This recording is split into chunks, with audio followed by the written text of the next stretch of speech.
Welcome to our 27th Satsang, our special New Year 2025. Woo!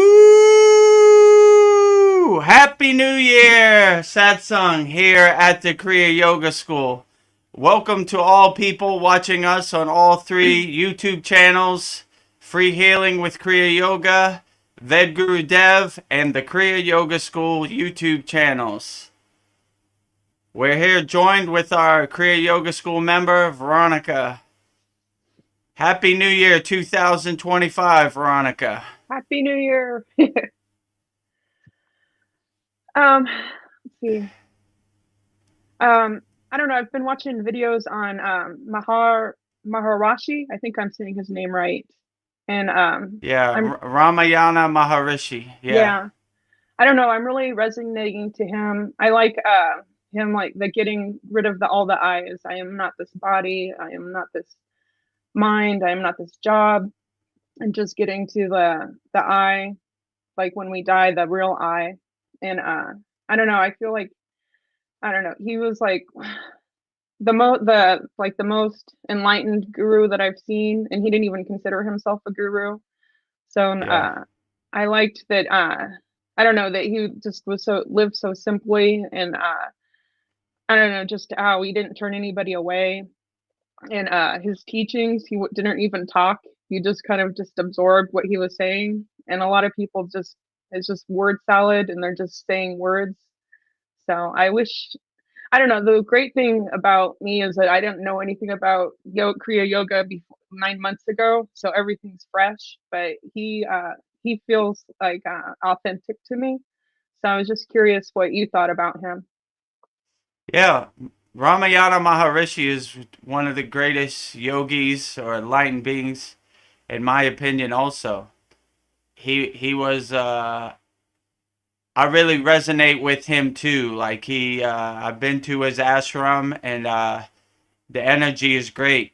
And the stories they tell about him, he was a really humble, authentic kind of yogi that he didn't really, like you said, he didn't call himself a guru. He didn't associate him with any spiritual traditions. I mean, Yogananda initiated him in the Kriya Yoga, so technically he is a Kriya Yogi. He was initiated in the path of Kriya Yoga by Yogananda. So yeah, but these enlightened beings are a really good pointer and a really fountainhead of the true yogic way of life. Like he really overcome his I and his ego, and one of his most famous teachings that I really like is the question, who am I? So he was always asking himself, who am I? And that's kind of where they get like, not this body, not this mind, not this, neti. So like he was always questioning like the Maya external world and focusing on his internal world. And he was leading by example.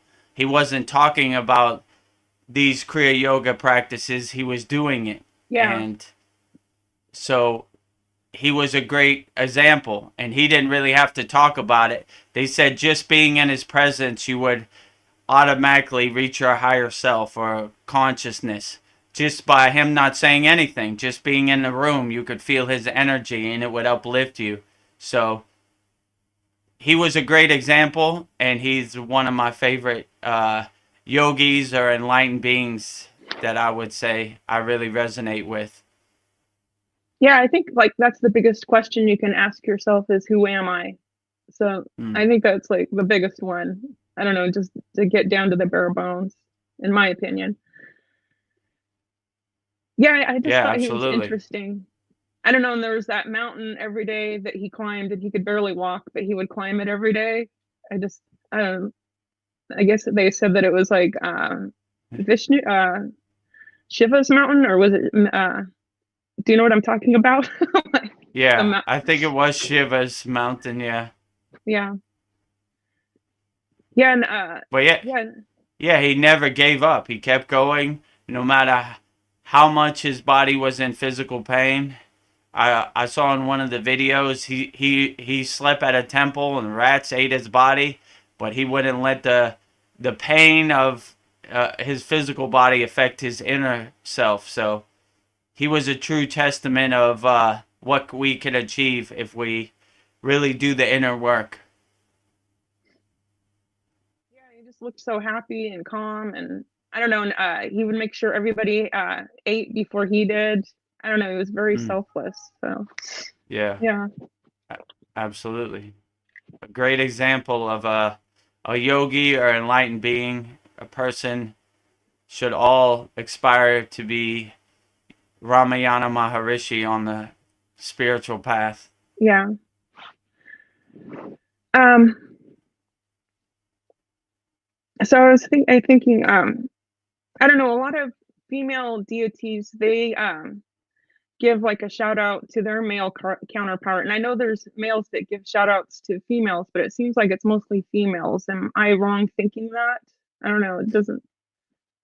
Yeah, that's pretty much true.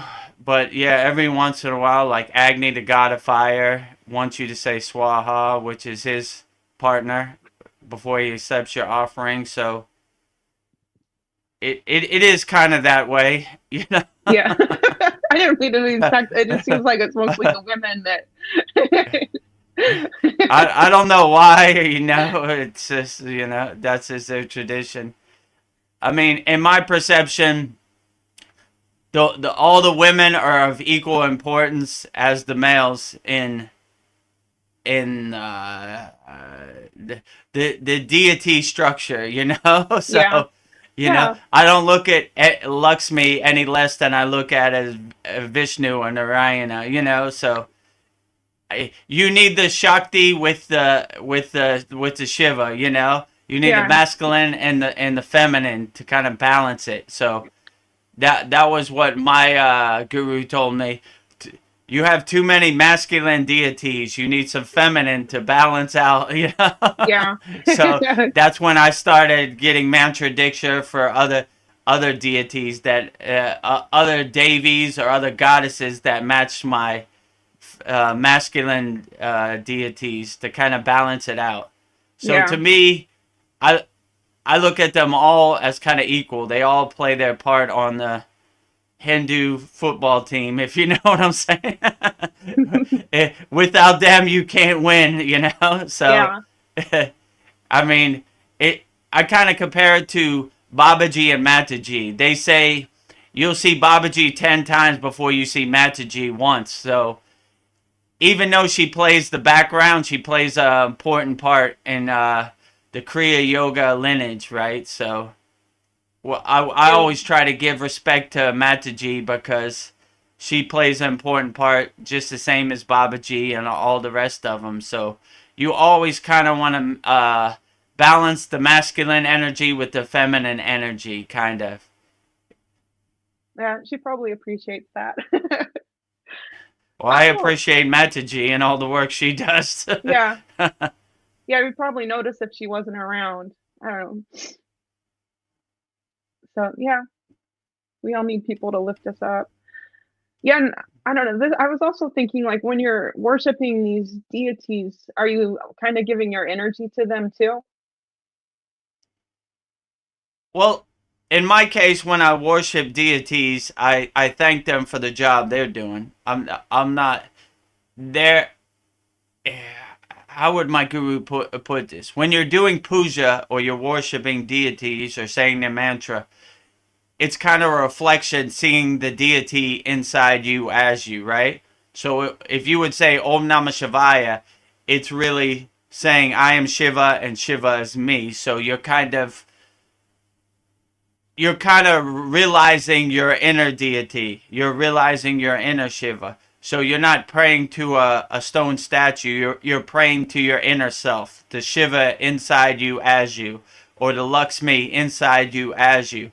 So it's kind of a reminder or like a mirror to remind you of your inner potential, that you are a spark of God and God is a spark of you. So you kind of, it kind of wakes up the dormant deity energy inside you, right? So when I do my morning puja, I would say it's a daily reminder of I am Lakshmi and Lakshmi is me. I am Shiva and Shiva is me. I am Babaji and Babaji is me. I am Mataji and Mataji is me. Okay. So it's kind of a reminder of your inner potential when you go through each deity, in my opinion. Yeah, and when we have a Kundalini experience, is that actually like reaching Christ consciousness, or I don't know if what you would call that, if it's like I don't know, I are mean, you connecting to oneness energy? when you have a Kundalini experience, you're kind of waking up the dormant energy. You're kind of realizing your inner dormant energy. So it kind of starts the car, if you know what I'm saying. Like Yeah, you're warming up the car. So like you're kind of it's been your they say your Kundalini sleeps in your root chakra. So your Kundalini is kind of dormant in your root chakra. And when you kind of say the Bija mantras, you're waking it up. You're kind of warming it up, and it's kind of slowly and gently coiling up your spine, your Sushumna Nadi, and piercing all seven chakras up to your crown or your eyebrow chakra, your Agna. So I would say you're more realizing your inner potential, like your inner divinity. You're kind of waking it up. And all these Kriya Yoga practices we have in our school kind of wake up the dormant energy. yeah, So you're kind of realizing your inner self by doing these practices. yeah, yeah. I feel like I don't know, maybe that's like a key thing is to wake that up, to actually, I don't know, I feel like that's like the most important thing. I don't know, that you won't reach enlightenment unless you do wake up that energy. Would you say that's true, or Yeah, well, it all kind of stacks on top of each other. Like every person is different, so a technique that might be more dynamic and powerful to somebody else might not be as potent as the other technique. So you just got to kind of figure out what works best for you and kind of cultivate that and enhance it and see where it takes you. also the last class we have, Kyle asked you about the mala beads, and Hmm. he wanted to know if it was important with the mala beads, if it mattered what they were made out of. And I think you forgot to answer that part of the question. And I was curious about that Oh, too, because I've noticed that some of them are made out of the seeds and glass and wood. I don't know if it really matters what it's made out of. I mean, if you want to get deep into it, certain yogis would want their raksha beads made out of natural materials, and other yogis don't don't really care. So it just depends. I mean, the material, the mala bead, isn't really that important. It's more for like counting. It helps you keep track of how many mantras you've done on when you get to 108. Because once you start getting into it, you kind of need something to stop you. So on the top of the mala bead, they have what's called a guru bead, which you know when you reach the guru bead, you're at 108 mala beads. So sometimes you could be in like a deep trance saying the mantras. You're kind of Yeah, hypnotized by the mantras. So you kind of need the guru bead to stop you, right? Or you just keep going and going and over. And if you want to keep going, some yogis they turn it over and they start again from the other side. So they keep turning it over 108, 108, 108. So it just depends which way works best for you. But I would say if you have access to natural Raksha beads, that would probably be the best way to go. But like if you don't, any Raksha bead will do. yeah, And these Raksha beads carry your energy, so you're kind of storing your energy in the Raksha beads. You're kind of activating it when you say the mantra, in the Raksha bead. So like Oh, okay. that's what that's why a lot of yogis they don't like to give their Raksha beads out like it because it has their energy. They say it's more important for you to store your energy, right? Because maybe their energy doesn't align with your energy, so you would want to activate it yourself. Yeah.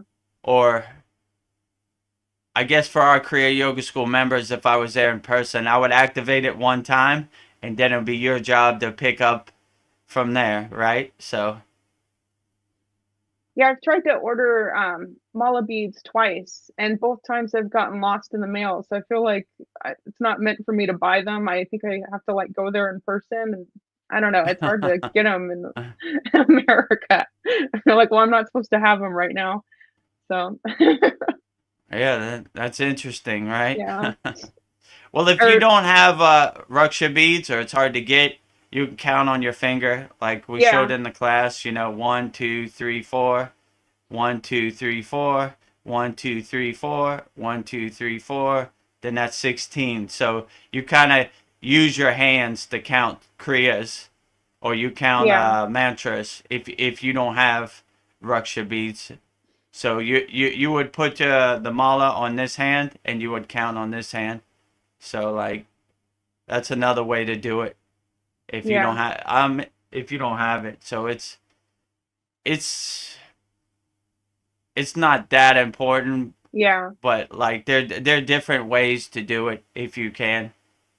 So if one day you get your mala in the mail, then it you could use it like that. So that's basically why they use the mala bead. It helps them focus and count. So they're not worried about counting. They're not attached to the counting because yeah, they know once they feel the guru bead that they'll be at 108. So they can focus like their bindu, their laser focus on the mantra. My guru used to say when you say a mantra, it's like walking a tightrope over the Himalayan mountains. So you're kind of focused on the rope with laser focus, right? yeah, Because you don't you want to have the direct sound syllable and do the best you can. So yeah, this helps you not be attached to the number or anything. It just you could just freely flow 108 times or yeah, however many you want to do one mala. yeah. I saw you would just be in the moment, really focused on that. I'll, so like I'm struggling with money. So like feel like that's just an energy, but I don't know, I don't want to get attached to it, but it's really hard in this world to like not be attached to money because you need it to survive. So and I was also thinking about money, like once people get money, they seem to think that they're better than you. And it's just like I don't know. I just want enough to like pay all my bills, but I don't know. I feel like I don't want to focus on it. I don't know what your thoughts are on I don't know, this materialistic world that we live in and how to like overcome it. I don't know, like, because I don't know, I'm stumped. Yeah, it's funny you said that because this week I just made a meditation how to manifest your goals and your wishes in 2025. So in this week's class, that will be our meditation, how to manifest. So yeah, I mean that's the most difficult part about it. Like you need money to survive. You know, you can't go to the electric company and say, I'm a yogi, so I don't have to pay electric this month. It Yeah, ain't gonna work, you know. I'm So not you attached kind to of this. gotta be you. Yeah, you got to be in the world, but not of the world, right? So Yeah, you still need electricity. You still need water. You know, you still need food. So you kind of have to have some source of income. Let's say it like that. Now, the tricky part is like in my case, like I want my bills to be as low as possible so I could float through life, you know, like yeah, I kind of see like I don't need the new iPhone 16. It's not a good time for me to buy a new car or buy my house. So like I was lucky I was able to pay all that off before pre-COVID, right? So when COVID came, it was almost like a reminder to me that I need to cut my expenses because who knows what's going to happen in this crazy world at any time, right? Yeah. So I need to not be so attached to temporarily happiness with materialism. Like they say, ha- material happiness is like holding water in your hand. It's you could hold it for a few moments, then it's not worth it. So like in the outside world, they have all this hypnotism for your subconscious to get you to buy stuff that you really don't need. So once you can awake to that fact, then you can kind of see like this isn't going to make me happy because happiness is inside me as me. So they're trying to sell me something that they don't have. They're trying to trick my mind into thinking that I'll be more happy if I have an iPhone 16. And that's how they get rich, you know? That's how Yeah. they get money by tricking you into buying something you don't need. But if you can just have enough money to put a roof over your head, put food in your stomach, and you can see like all the things that make you the most happiest are free, right? Like love from your family, love from your animals, nature, the sunshine. All this is free, and that these things make you more happier and help cultivate and enhance your soul more than anything you would buy at the store. So, but yeah, it's difficult out there. They're constantly bombarding you with trying to trick your subconscious into buying stuff that you really don't need. So it's a war zone out there. And the funny part is they're trying to sell you happiness, which they don't have, right? Buy Yeah. this iPhone 16, it'll make you more happier. Buy this Big Mac at McDonald's, it'll make you happy. You know, buy this, buy that. They're selling you happiness that they don't have. But when you realize, like we cultivate in our school, like happiness is inside you as you, then you really don't need any of this stuff because you carry with you happiness 24 hours a day. You're always happy. You're always carrying happiness with you. I say I don't really need to go to a temple because I'm a walking temple. Yeah. So I just close my eyes and I'm in the temple of God anytime I want to be, right? Yeah. Like I said before, the kingdom of God is inside you as you, right? So you once you realize that, you don't they can't separate you from your money because you don't have to go nowhere.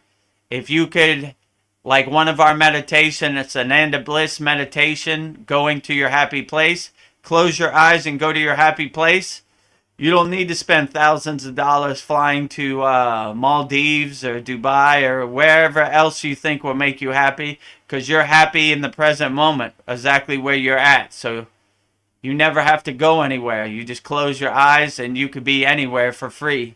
And the more powerful part of that technique, you realize you are the creator of your happiness, nobody else, right? Yeah. Because if you get on an airplane, it's going to happen the way Japan wants it, not the way you want it. So if you close your eyes and go to Japan, you could make Japan however you want. And you are the creator of your own movie. So you create your own movie however you want. So Yeah. that's what I would say. But I understand that it's difficult out here. I mean, even though I'm on the spiritual path and I'm a yogi, I still have to go through it too, you know? Yeah. If I wear all my white clothes and all my malas and go to electric company and say, free electricity today, they're going to be like, get out of here, call the police. Yeah. I think it's just that stress of not having enough, feeling like I don't have enough. I just like I don't like that feeling. But I don't know. Y- I know what you're saying. I just need to like just Yeah, it's have what I hard to need. break that conditioning because I mean, when COVID happened, I how could I say? I had to decompress. It took me like two weeks, right? Like I was like Chicken Little hiding under my bed. The sky is falling. The sky is falling. How am I gonna do this? How am I gonna do this? But when I really stepped back and took a breath and like maybe this is the opportunity I really need, it really helped me. And I wasn't when you realize you can't control external outcomes, then it helps you a lot. Like it's gonna happen the way they want it to happen. So stressing about it or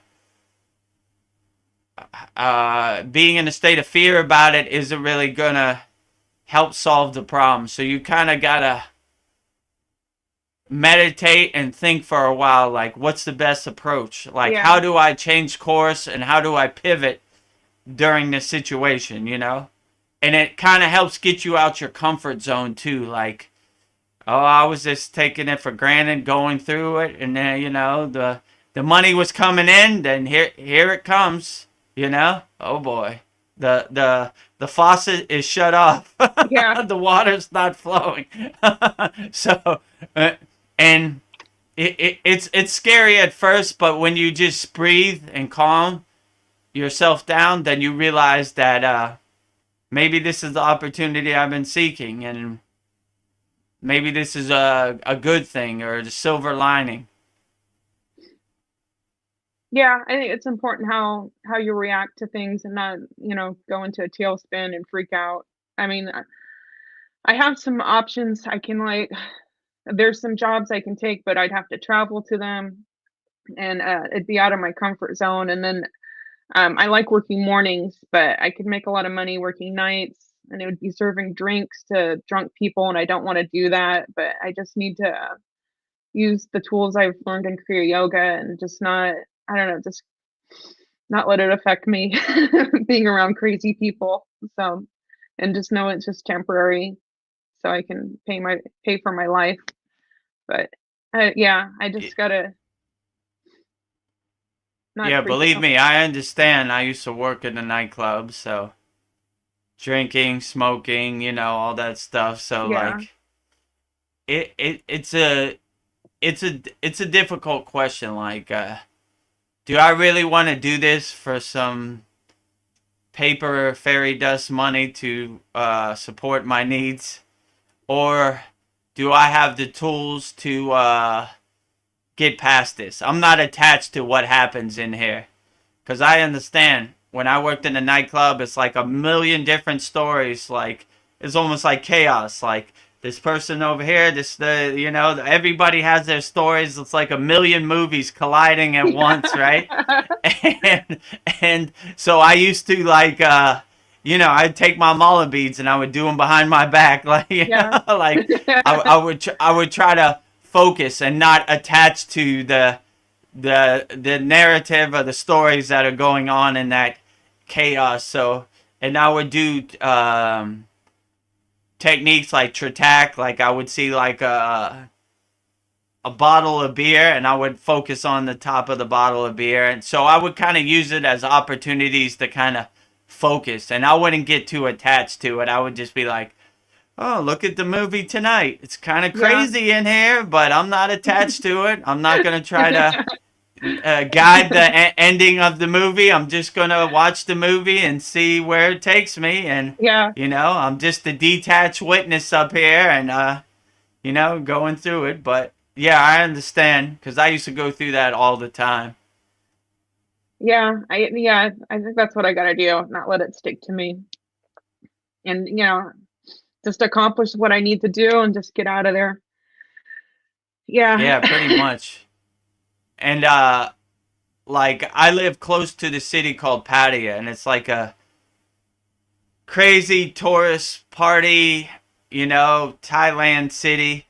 And I used to, when I bought my house, I made sure it was outside the city. So I kind of waved bye bye to the crazy chaos and go back to the peace and serenity of the ocean and the mountain, you know? Yeah, your home should be your sanctuary. It's where you want to feel safe, and Right. you don't want craziness in your home or around it. Yeah, I want peace and quiet and calmness around Yeah. birds, trees, sea breeze, ocean, that type of stuff. Yeah, I went on a morning walk this morning and I was just like just in awe of like the birds and just that fresh air and the nature. And I was just like, I just need to do this more often. Just, I'm by myself, but I'm outside and just like, and that's free. I could just do, make that like a routine every morning, just going on a morning walk. And that's like I don't know, just something to give myself. It's, yeah, kind of Yeah, like, absolutely. The other night when we did the Yagna fire, I was looking up in the sky and I was just in awe of all the stars. Like, whoa, like yeah, it was like the best thing I ever saw. Like, I mean, even though I live in an area, there's some light pollution. Like the Himalayan mountains, when you go there, you can't believe there's no light pollution. nice. You could see like the whole stars, like the whole galaxy is like a movie right over your head, and you're just in awe of like, wow, I never realized there's so many stars. Because when you live in the city or you don't live uh, out in the country, or when it's like pitch black, it's hard to see these things because of not light pollution. And you kind of realize, like, I never realized that this awe-inspiring beauty was over my head every night. I just kind of took Yeah, it for granted. yeah, So the more I do Kriya yoga, the more I'm in awe of like nature and stars and sun and trees and animals, and I'm just like, oh, look at that, there's a bird, like, yeah. oh, a monkey. How did I get so lucky to find a monkey today? Like, God is great every Yeah, day. we gotta slow down. And yeah, when you're busy with life, you just don't notice that stuff. You're just go, go, go, go, go. You're just like, And you yeah, kind of really like realize you're making yourself busy with stuff that really isn't important, right? So yeah, they say in yoga, go down to your basement, open the windows, throw away all the boxes and all the junk, and clear out your consciousness. So it's like symbolizing, like, you have all these blockages, all this stuff blocking your soul. Like, throw all that away and let your soul kind of shine, right? So that's kind of how I look at it too. Like, like, why would I be attached to what happens to P. Diddy? Like, yeah, who know? Like, it doesn't serve me in the present moment. They're always trying to bombard you with stuff that never serves you. Like, what do you think about this war over here? What do you think about these lights over New Jersey? Like, when I go outside my house, I don't see no lights, so it doesn't serve me in the present moment. These are cool ghost stories, but I can't verify it with my own eyes. So, when you kind of filter out all the junk or throw all the distractions and junk away, you have a more clearer, aligned connection with your inner self. And you kind of laugh at this, how could I say it? They're farming your fear. They yeah, want you to be in this state of fear so you're easily controlled. But as a yogi, we always stay kind of fearless. So, no, they say in yoga, no matter if it's the end of the world, don't let nothing shake your meditation, right? So, no matter what happens, we just kind of stay in a constant state of meditation. Like, that's pretty funny, but I'm not going to attach to it. Like, yeah, so you constantly laugh at their fear mongering, or their fear propaganda, like, oh, you better be scared, there's some lights over New Jersey. Well, every night I look up in the sky, there's a bunch of stars lighting up the sky, so not scared of that. Well, you better be scared of this virus. Nope, not scared of that. Not scared of this, not scared of that. I don't attach myself to any of this. Neti, not that, yeah, not that, not that. yeah, And you begin to realize that you are the king of your castle, so you are in control. And when you don't get in a state of fear, no one can trick you into doing something or putting something in your body that you don't want, right? They're always trying to tell you what you should do. You tell them what you're going to do because you're in control, right? Yeah. You should do this. You should eat this. You should buy this. You should think this. Don't think anything. Just let your soul be your guide and let it take you where it needs to take you. Your soul, your inner self will never lie to you. So Yeah. don't listen to anybody. Listen to your soul. That's what Yeah. I would say. Yeah. I think people give away their power. I'm like, I do not consent to this. No, I don't want to do this. But it's the fear. I already see, like, the newest thing is fog, I think in Missouri. They say that it's poisoning us. And then, like, the drones. I don't know. And people, I don't know. I can already see it's to put us in fear. I'm just like, no, I'm not gonna be scared of this. It's just a distraction. I don't know. And I feel like yeah, we just have to be aware and vigilant of the things that are happening because I don't know. I see it now. Like they're trying, whoever they is, they're trying to like put us in a state of fear. Because then when we're afraid, we can't think clearly. We don't make good decisions. So I don't know. You're right. We have to like, you know, we have to be fearless. So yeah, and just do what's Yeah, right and for us. that's how they get you. Like, my guru said something that really made me think. He said, over 40 years of your life, you've been conditioned to think a certain kind of way. Now throw all that away and go back to zero when you were a child and you are a pure soul and you are happy, right? And, Yeah, and I thought about it like, I'm giving away my power to people that don't have my best interest,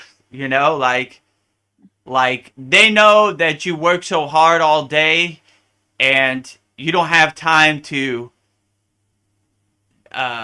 think about this stuff too much, and they use that to their advantage, right? Like, don't yeah, worry about what's happening in other parts of the world. Just give us your tax money and we'll take care of it. Well, what about this? Well, don't worry about that. We got it under control. And most people just kind of regurgitate that narrative like, oh, Bob, did you see what happened in this part of the world? Oh, yeah.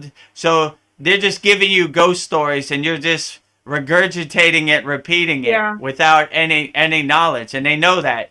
They know most of these people are, how can I say, lazy and don't want to think about it. And they're so conditioned to think that these people help us, right? Like, since you were a child and went through school, it's been ingrained in you like the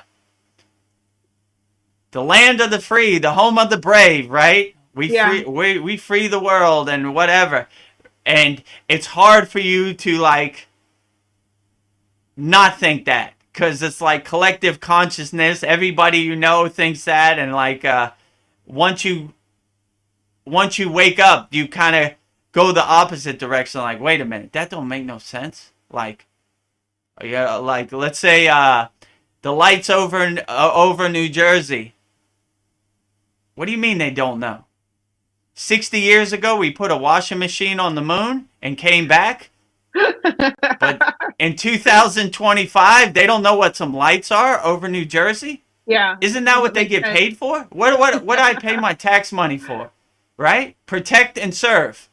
So if there's a threat over New Jersey, figure it out. That's what you get paid for. But they're like, who knew?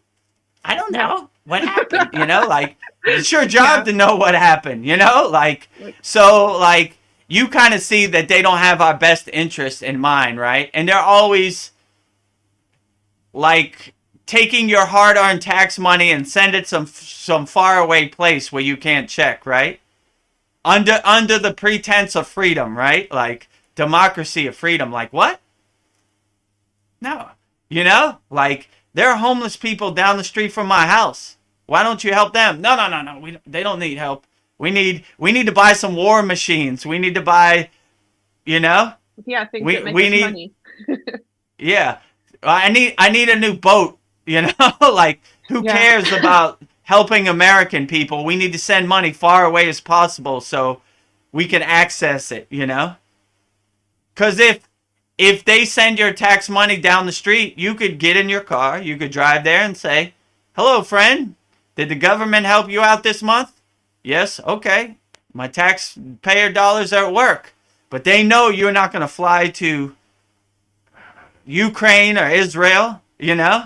Yeah. Like, no, don't do that. I want to see my tax dollars at work. No. We got it, right? Yeah. It's dangerous over there. It's dangerous. You can't go there. You can't check. It's dangerous. Yeah. You know? How do I know it's dangerous? I'm just taking your word for it. You know? Listen to us. We've done all the thinking, so you don't have to, right? Just go to work, give us half your paycheck, and we'll take care of everything. What? No.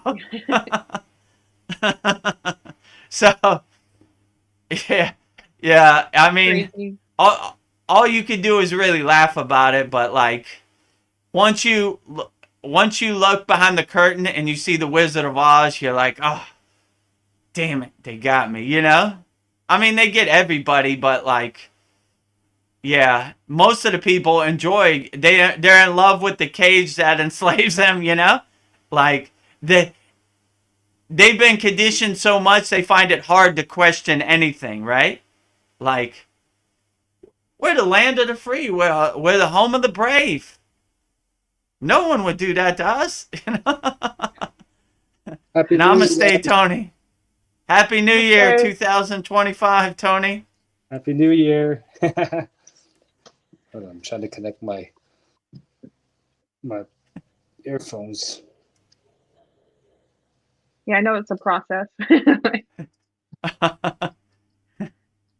You know, I was thinking we need to be more like kids, like when we use our imagination for playtime, but like adults, we use our imagination for like fear, like what if this happens? What if that happens? But when we're kids, we're just playing and we're just like using our imagination for fun things. But now we use our imagination for like bad things.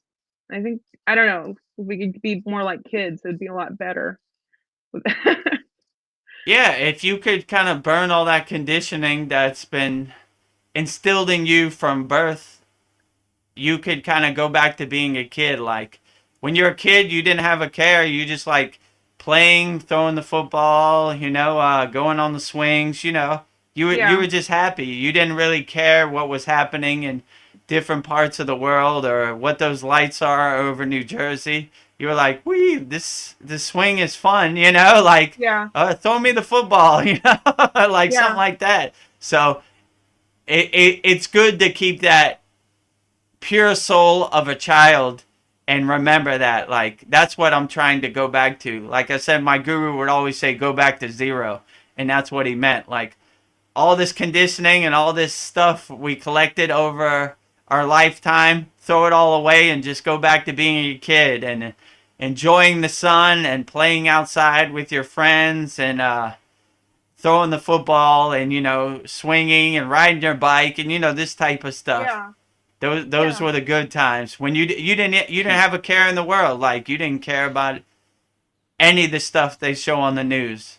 I mean, I didn't even watch the news. I just went out and played when I was younger. I remember I'd just get on my bike and we, you know, with my friends, and we wouldn't come home until it was time for dinner. We were outside all day. But now kids are like on their either iPhones or their computers. They're inside playing video games. But I remember as a kid, it was like we were outside all day, like, and just enjoying playing, using our imagination, having fun. But yeah, exactly. You know, you would ride your skateboard. Yeah, my mother used to tell me when the street lights come on, come home, right? So I would just go out, you know, until the street lights came and come home, you know, like playing football, hanging out with your friends, riding bikes, going on little adventures and, you know, this type of stuff, throwing the football, whatever, you know, like good times, right? Like right now, my daughter's 15. It's almost like hell to her to go outside, like, and play, like, Yeah, go outside, enjoy the sun. I know, I'm on Snapchat now or whatever. And you're like, what? No, go outside and throw the football, ride your Yeah. bike or, do enjoy the sun, have a good time. Yeah. I don't know. These phones are addicting because I'll like watch a story on Instagram and then there's another story and another story. And it's like I just wasted half an hour watching mindless shit. Like, Yeah, I understand too. I try to do what I call post and ghost. I just post and leave, right? Like I don't, because I know if I, what do you mean P Diddy has 1 million bottles of baby Yeah. oil? What's that all about? Like, oh, Kim Kardashian, look what she wore to the Grammy today, or whatever. Like, oh, what are these lights over New Jersey? It's crazy. What do you mean? They don't know. So like you kind of get sucked into that rabbit hole, right? And these phones like TikTok and Instagram, it's like a slot machine. You're like scroll up, scroll up, scroll up, scroll up, scroll up. You're like They just I want remember my when I attention. DJ'd in Las Vegas, I couldn't believe like I would see these old ladies and they had a bucket of like I don't know what it was, quarters or silver dollars, what it was. They just kept pushing it in, pulling the slot machine, pushing it in, I was like, what's going on, Yeah. Like, when I DJ'd in Las Vegas, they would give me $1,000 credit, like, to play. And I put one in and lost, and I cashed out all of it and went upstairs and watched TV. Like, ooh, bonus. $995 I keep, Yeah. So but they want you to get in that cycle, right? They're that dopamine hit. They're trying to trick you into I can win. I'm gonna do it. Yeah. They keep going. Before you know it, you remortgage your house and everything, and you're in big trouble. So. Yeah, I lived in Reno, Nevada for like 15 years, and I'd see people all the time losing their life savings because they're like, "Oh no, the next one, I'm gonna hit it big. I'm gonna hit it big," and they drain out their bank accounts. And you Like, begin to realize the house never loses, right? So it's not set up for you to win. So So I don't know, and when they had like manual slot machines, that's different. Now it's digital. Like who knows what they program in there? Like like you can't trust it at all. I mean, I wouldn't trust even the manual one, but like I said, gambling, all this stuff never really appealed to me. So I would be like, all right, let me try one. Here's $5. Here's $5. All right, I lost. Cutting my losses, cashing out, going upstairs. I'm $995 richer today. I mean, I'm sure that's not what the casino wanted me to do. I'm sure they wanted me to lose that, then lose all my DJ money and put some other money from outside, but, Yeah, people get greedy. I don't know, and then like if that's you do immediately, then they keep going. Yeah, you got to kind of stop yourself and what's that song? You got to know when to hold them, know when to fold them, know when to walk away, know when to run. That gambler song. So, yeah, Kenny Rogers. So, like, wise. Yeah, but they got these hooks and these tricks to separate you from your money. So, yeah, if you're sensitive to that type of stuff, I would stay away from the casino. Yeah, I never played it because it's just like once you lose, you're like, oh, this is a setup. I don't want to lose all my money. Yeah. Yeah. Another thing about money, I was thinking like, why is it that when people get money, they suddenly think that they're better than you? That like money makes you like, I don't know. I'm not saying everybody, but a lot of people, they just seem like that somehow that they're better than others because they have money and they're just the same as everybody else. Yeah, well, that's kind of a new soul problem. Like, look at me, I'm better than you because I have money. The more you get on the spiritual path, you realize money doesn't define you. So, like, when you see some people like that, they're like, oh, they're new on this they're earth new. plane. They don't understand, like, how does some paper fairy dust money make you better than somebody else, right? My Yeah, guru used to say, we might not have a lot of physical money, but in the bank of Babaji, we're millionaires. So, so even though we don't have, and it's kind of an ego play too. Like, when you get money, what do? You buy a fancy car. Why? To impress your neighbor. Look at me. I'm a big guy. I'm a big shot. I have a Lamborghini in my driveway. But you, when you're an older soul, you realize that's not important, right? It's more important, like, your progress and how many people you help on the spiritual path. So, like, when you see people like that, like, yeah, look at me. I'm better than you. How? You know? yeah, Did you meditate today? You know? How are you better? You think this piece of metal defines your soul and makes you better than me? Rookie. yeah, Rookie mistake. New to the game, you know? Right? Like, oh, so you think that metal or those zeros in your bank account make you further on the spiritual path than me? yeah. Boy, are you delusional? Yeah, the homeless person might be more evolved than, the millionaire. So, True. yeah. Like, we were talking about Ramayana Maharishi, when he got to the place of his ashram in India, he took all his money and threw it into the water and said, I never want to touch this dirty money again. And he got his wish. Whatever he needed was fulfilled by donations or whatever. But yeah, they were like, ugh, this dirty money, ugh, get out of here, you know? So, Yeah. if you imagine telling him, like, I'm better than you because I have more money in the bank, he'd look at you like you're Yeah, crazy. what do you mean?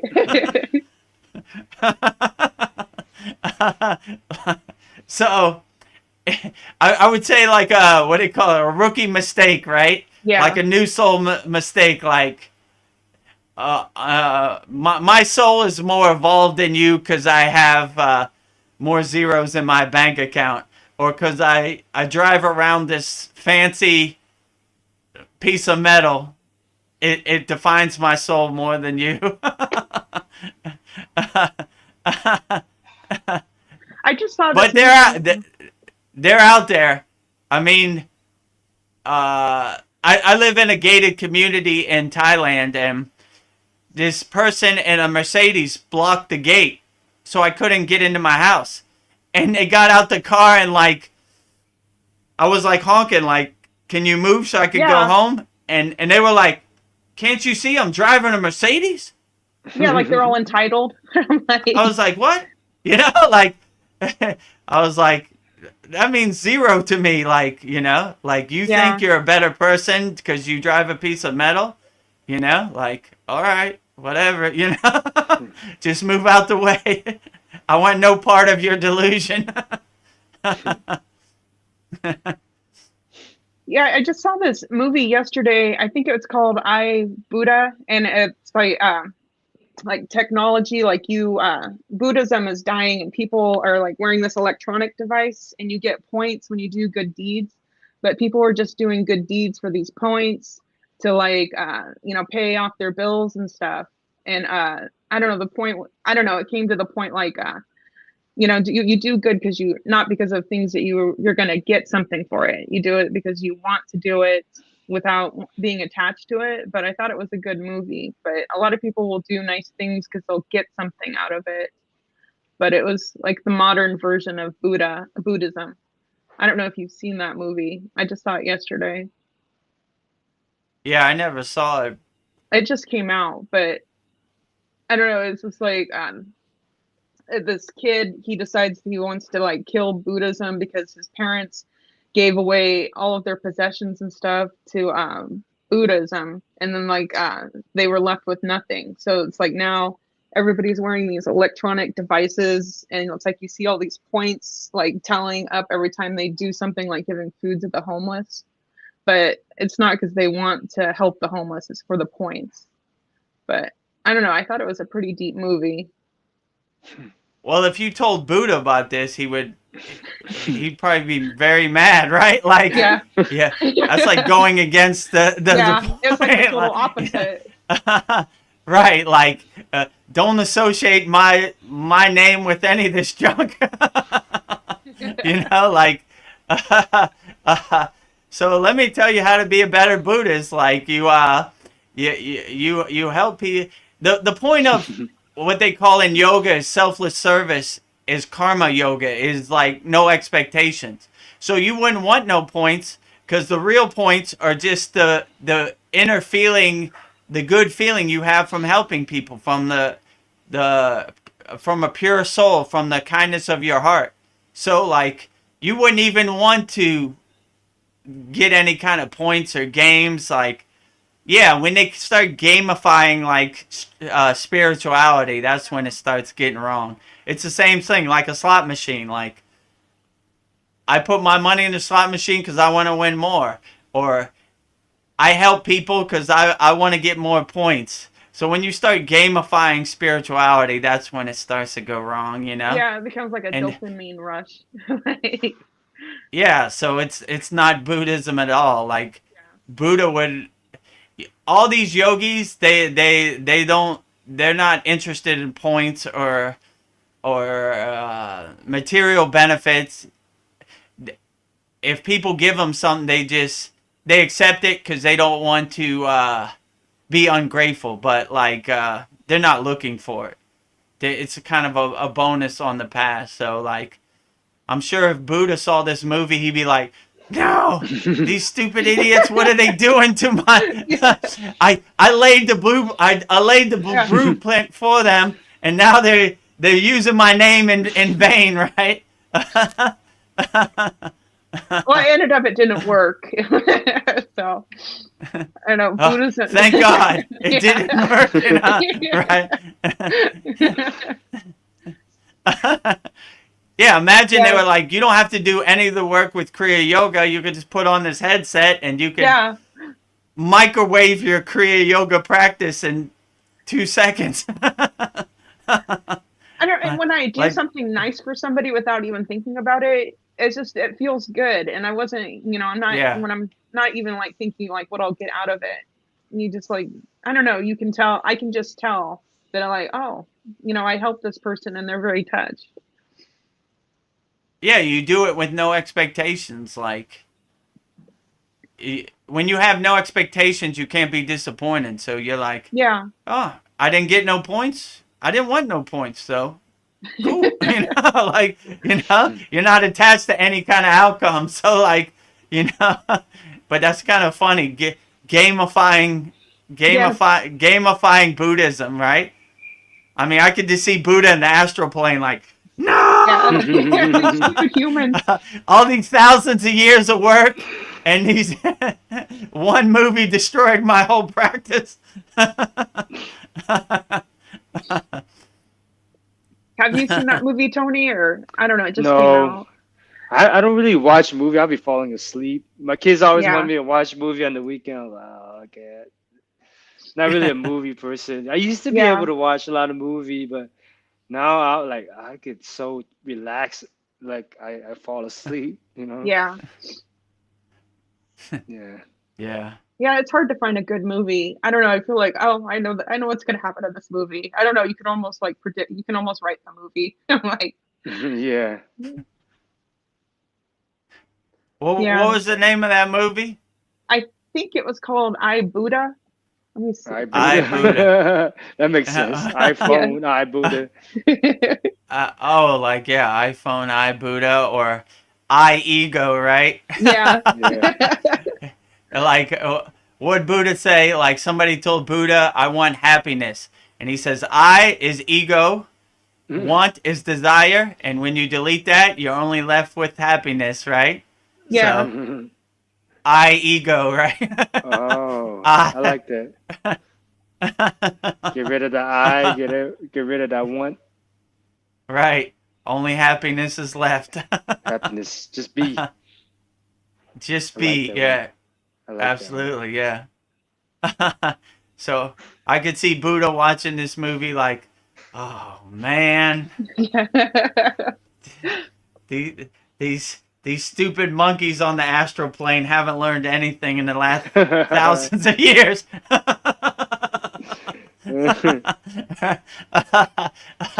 One of my favorite Buddha stories was this guy.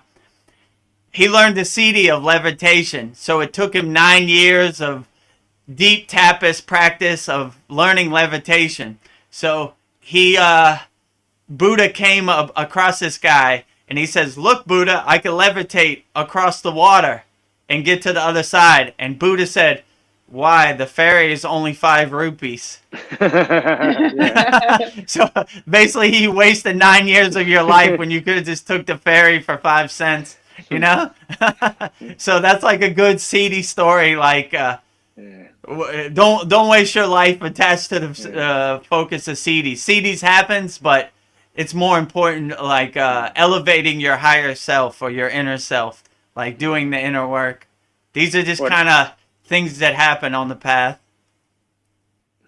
Yeah, or the one that you always say, like, first you impress yourself or what others, and then no one. What's that? What the one that you always say when for the ego? How did it go? I forget. The only person you're impressing is the ego, or something like that. Where when you know all these things, it doesn't matter at the end of the day, basically. Yeah, true. It's just like a ego play, right? Like it's like a magic trick for your ego, you know? Like yeah. Like who wants these CDs? My guru used to say, "You like CDs?" I was like, "If it comes, it comes. If it doesn't, it comes." He said, "The short answer is who wants CDs? The ego. The long answer is nobody." No like, one. what am I gonna do with this, right? Yeah. That's the one. What am I gonna do with this? You know, like if I levitated in my room while I was doing my sadhana, I wouldn't even show nobody. I was like, what am I gonna do with that? Like, you know, it's cool. It's a good confirmation, but that's not the end goal or the ultimate goal. Like, the ultimate goal is being the best yogi you could be and doing the inner work and getting as far down the spiritual path as you can. Yeah, or that you're just entertaining people. You're like a circus act. Like, let's see what he can do. Like, I am an enlightened yogi. Like, you know, Paul always asks me the levitation question. yes. You know? I always tell Paul, he was like, well, what if you levitated in front of me? I'll be like, Paul, you want to see levitation? There it is. All right. Now you can do the inner work. Well, and then he tried to do it, and he said, "Oh, that's really hard. That takes some arm strength." It's not necessary, you know. A Zen yogi is watching. Okay, Namaste, Yogi Zen. I just noticed that. So engrossed to the conversation. Nice, people are watching. Oh, great. Yeah. So all those people in YouTube land, they just saw me levitate. So now you can live a fulfilled life. Now go do your inner work now. Now go do your inner work, you know? Can you send him a link? He wants to come live. Are you able to do that? Do they have SKOOL? Yeah, maybe put it in the YouTube chat. The link?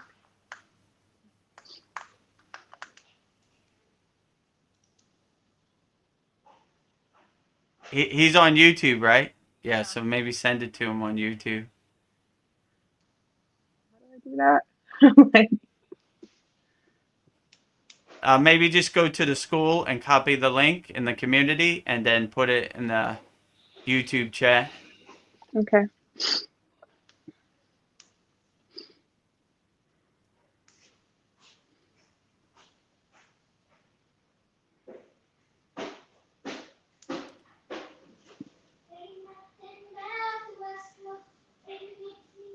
So all the people in YouTube, if you have any questions, just post it in the YouTube chat. We'll answer all your questions.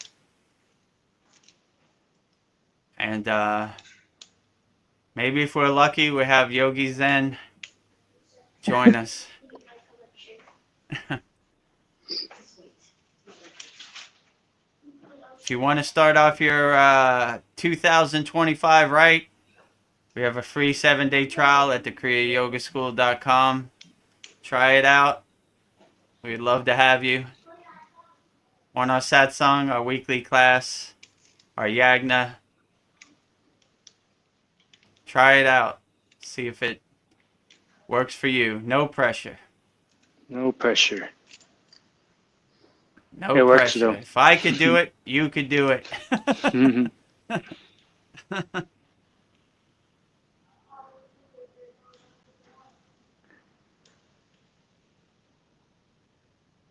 Okay, I did it. Somehow I figured it out. Okay. I think I did. Let's see.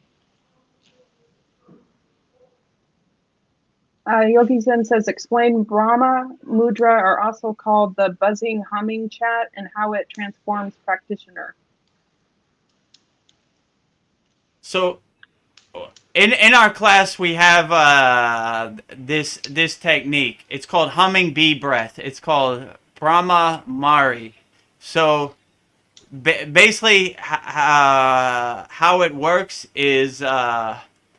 So Brahma Mudra is like this. You put your right hand over your left hand, touch your thumbs together like this. And this is how some yogis sit, like this. They also call it Sherpa Mudra, like this. So the buzzing that you do, the pranayama you do, is called Brahmari Pranayama. So in the earlier classes, we described this technique. It's in the intermediate and our pranayama section in our school.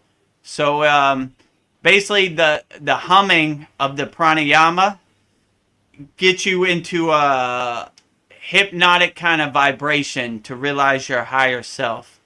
So the buzzing of the humming bee breath, let me see, I'm going to demonstrate. So you would do K-Cherry Mudra, you would do Ujjayi breath, and you would kind of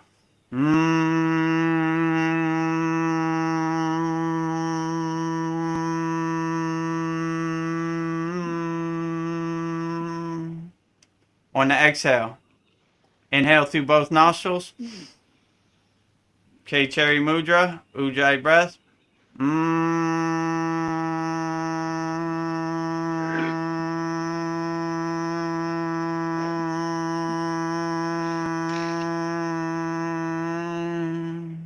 So you're kind of buzzing right here in your third eye, your eyebrow chakra, your Agna.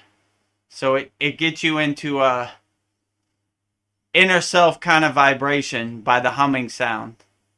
Because you're focusing your bindu, your energy on the humming of the... And you're kind of letting it take you where it needs to take you. So that's kind of how it transforms the practitioner. So Brahma Mudra is the hands, like a mudra is hand gestures, like Yan Mudra, Kubera Mudra, Uttatara Bhuti Mudra, Hakini Mudra. So like in our school we demonstrate all these mudras. And I remember it was you, Tony, that requested the mudra practice, right?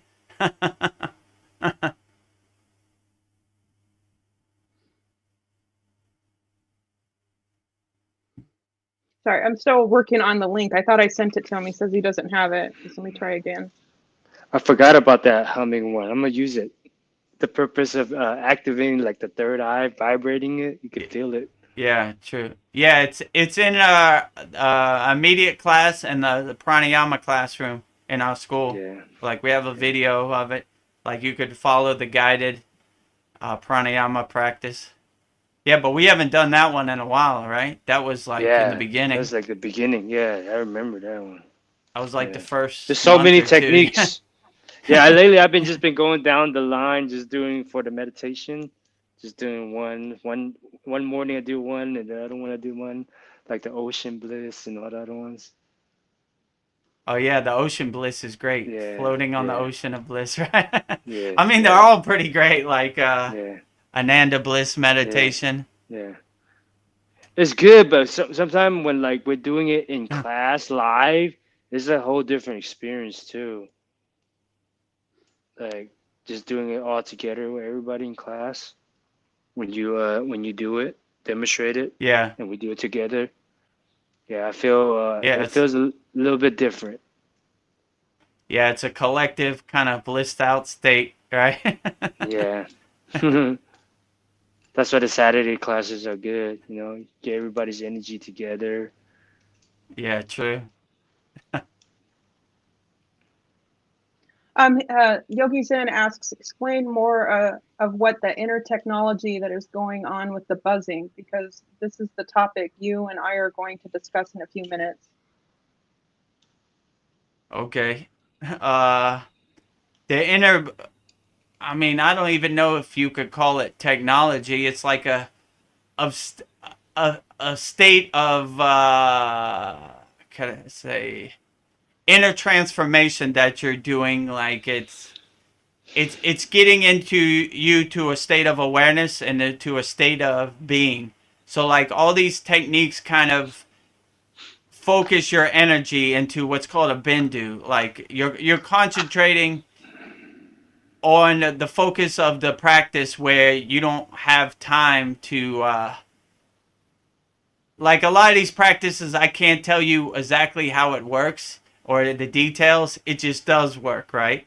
So my guru used to tell me like these are only practices to get you to the state. Once you get into a state of being, then you let the practice go. So it was a profound teaching to me, like the practice is the only to bring you into that state. Once you're in that state, you kind of let it go. So this is one of those practices, Brahmari Pranayama, that gets you in the state of being. But you don't have to keep humming for hours. You just do it for a little bit of time until you get to that state. And the point is getting to the state, and these practices help get you to that state. But if you could just go into that state, you kind of don't need these practices to bring you into that state. So I can't explain the inner technology, like what it's doing exactly inside me, but it works. So that's what I cultivate. Hmm. I like how you explained that, you know, because sometimes we're just chasing and we don't know when, you know, but when you said get to that state, that like really clicked for me for some reason, you know? The whole point is just to feel that you're there and just try to hold on to it, correct? Right. The point is just getting to that state. Once you get to that state, you let it go. Because I used to keep doing the practice, and it gets to a point where you just need to let it go because you're already there. Once you're there, you can let the whatever technique or kriya you're doing because you're already in that state. So the point is more the state of being than the technique, right? Yeah. Because a lot of Yes. people get attached to the technique. Am I doing this technique right? But you just need the technique to guide you into that state, and then you can let go of the technique. So the humming Right. is basically getting you to that state, and once you get to that state, you can let go of the technique because you don't want to be humming for like 5 hours. Yeah, that makes sense. That makes sense. So just enough to get you to the state. It takes a little practice, but once you're in that state, then you could let go of the technique. So that used to be my problem in the beginning. I used to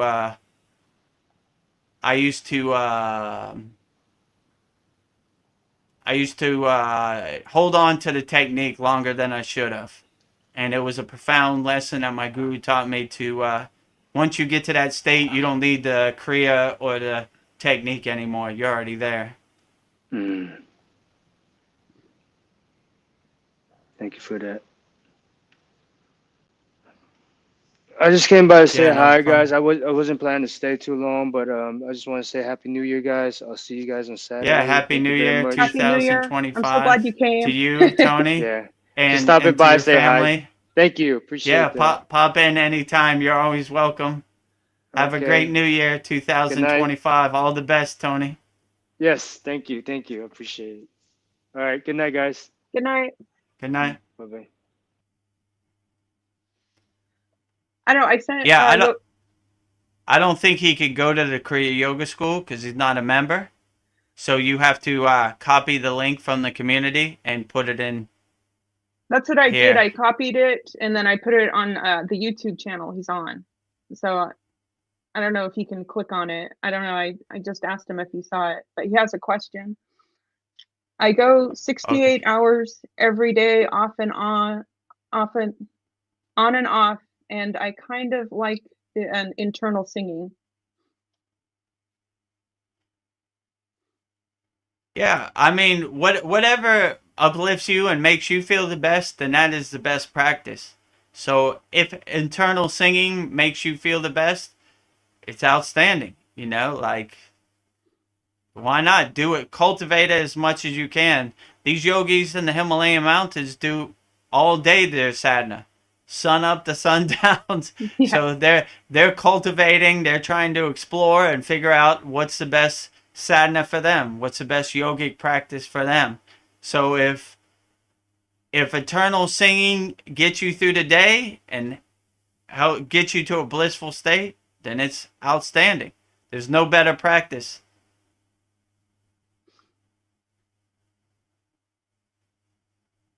What did we just learn that you said is best that we do internal? We just learned, was it the Yeshua one that it's better to do internal?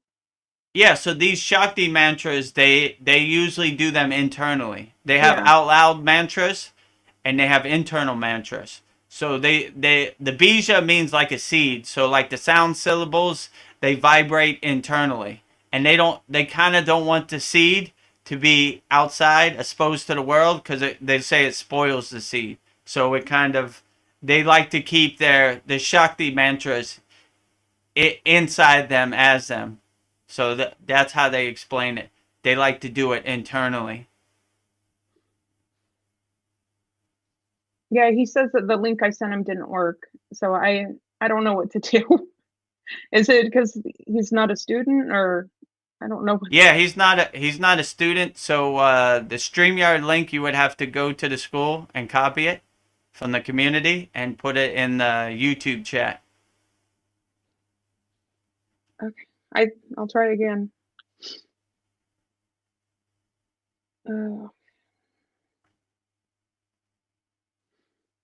Or maybe next time, I don't know if we know ahead of time, we can plan this. I don't know. Yeah, if the next satsang he wants to come on, I'll email him directly. Yeah. The StreamYard link. Like right now, I'm kind of set up Yeah. in my yogic stance, so.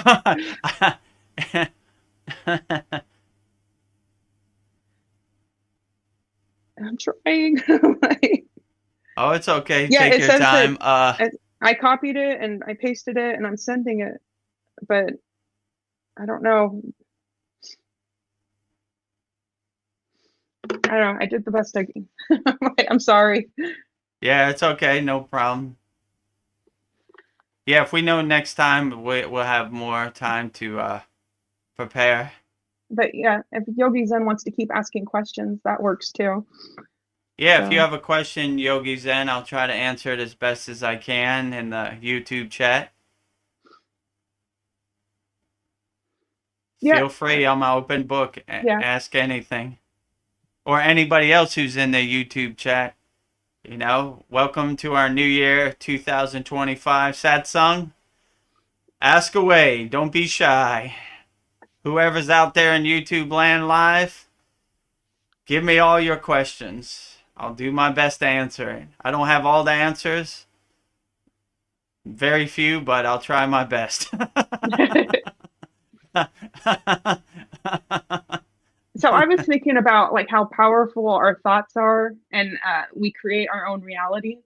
So I was thinking about what I want to accomplish this year, and I wrote a letter to like the universe or source, and just thanked source for all the things that I was able to do for 2024 and how grateful I was.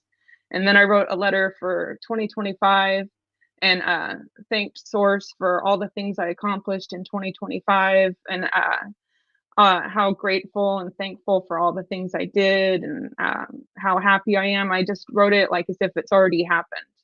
So I don't know. I think I just if I just like have the mindset that it's already happened, and then I have a list next to me of like all the things I want to do this year, just to keep. I feel like if it's not written, it's not real. It's just like something floating in my mind. So I don't know. Like I have 12 paintings I want to do, and I wrote them down. But last year I didn't write that down. So I counted how many paintings I did last year. I only did 6.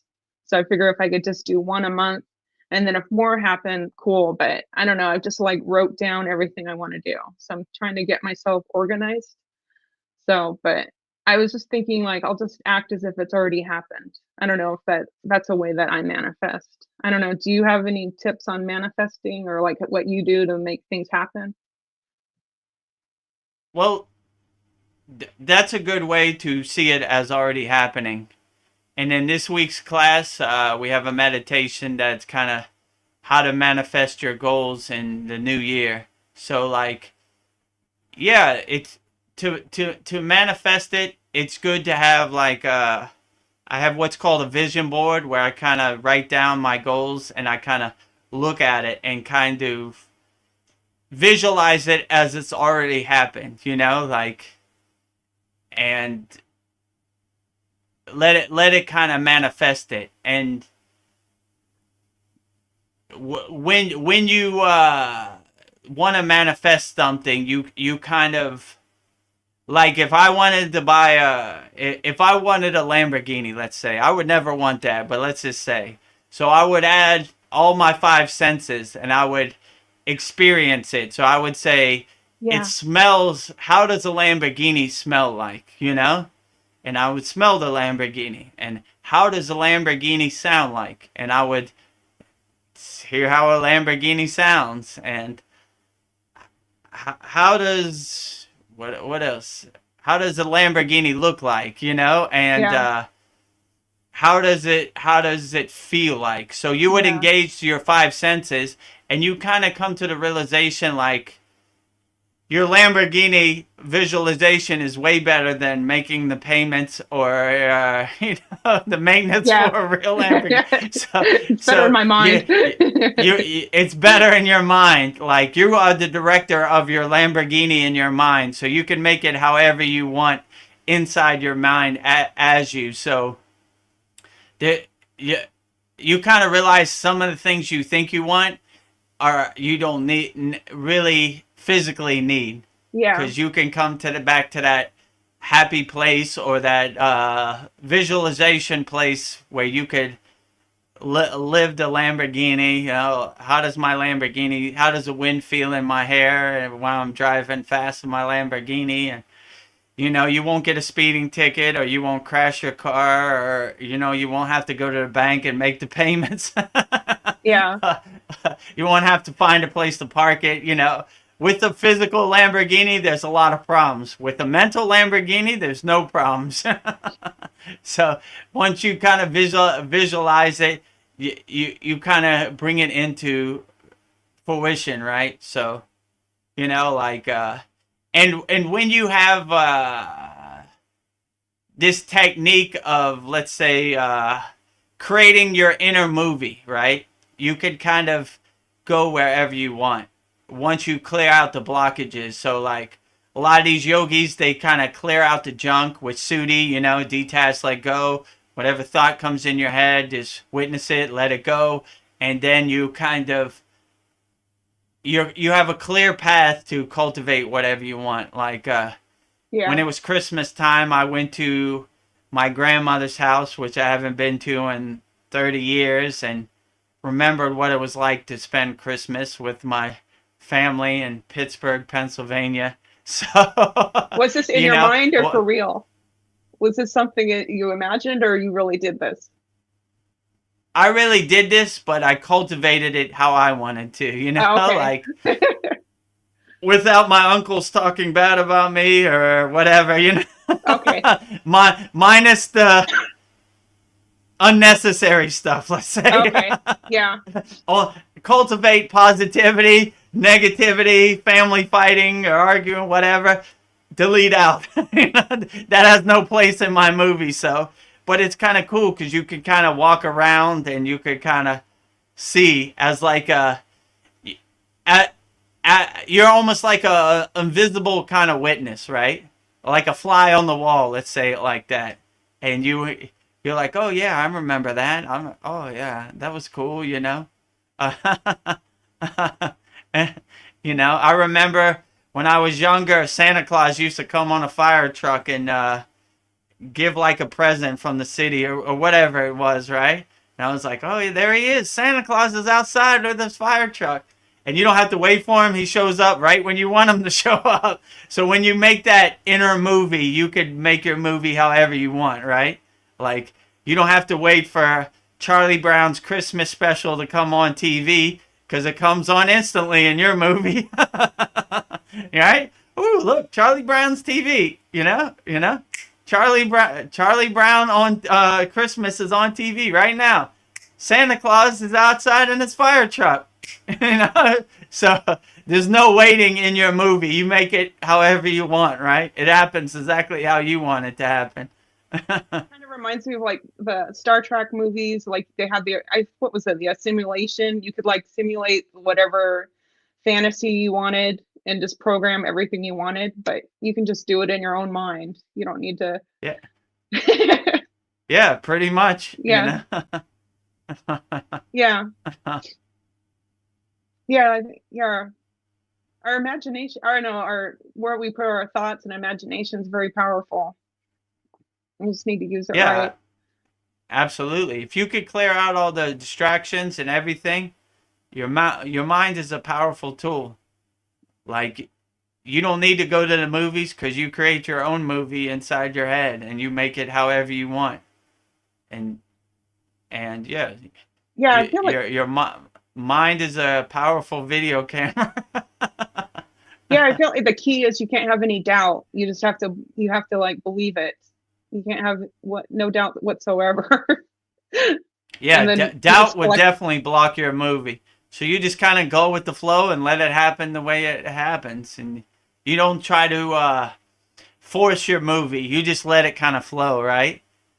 Once you get into it, it kind of takes you where it needs to take you, and it kind of surprises you too. Like, oh, I forgot about that. Oh, I remember that. You know, like it kind of takes on a life of its own. You know, Yeah. like Yeah, like you take yourself to your own happy place. Right. So yeah, you started off and it kind of guides you there the rest of the way, right? Like you put the boat in the water and the water takes the boat wherever it needs to go. So that would be kind of the best way I would kind of explain it, but yeah, try it out. I mean, I'll go into more detail in this Saturday's class. Okay. You know, like I don't want to go into too much detail because if you want more detail, join the Kriya Yoga School. You know, so sometimes I gotta hold myself back from some stuff. I gotta save some stuff. So I'll go into more detail on Saturday, like the finer details. But that's the overall kind of basic You don't want to give approach. away the farm. Hold back some of the farm. Yeah. Well, yeah, I'll hold back the finer details. You know, like if you want to expand upon it, you know, you can. You know.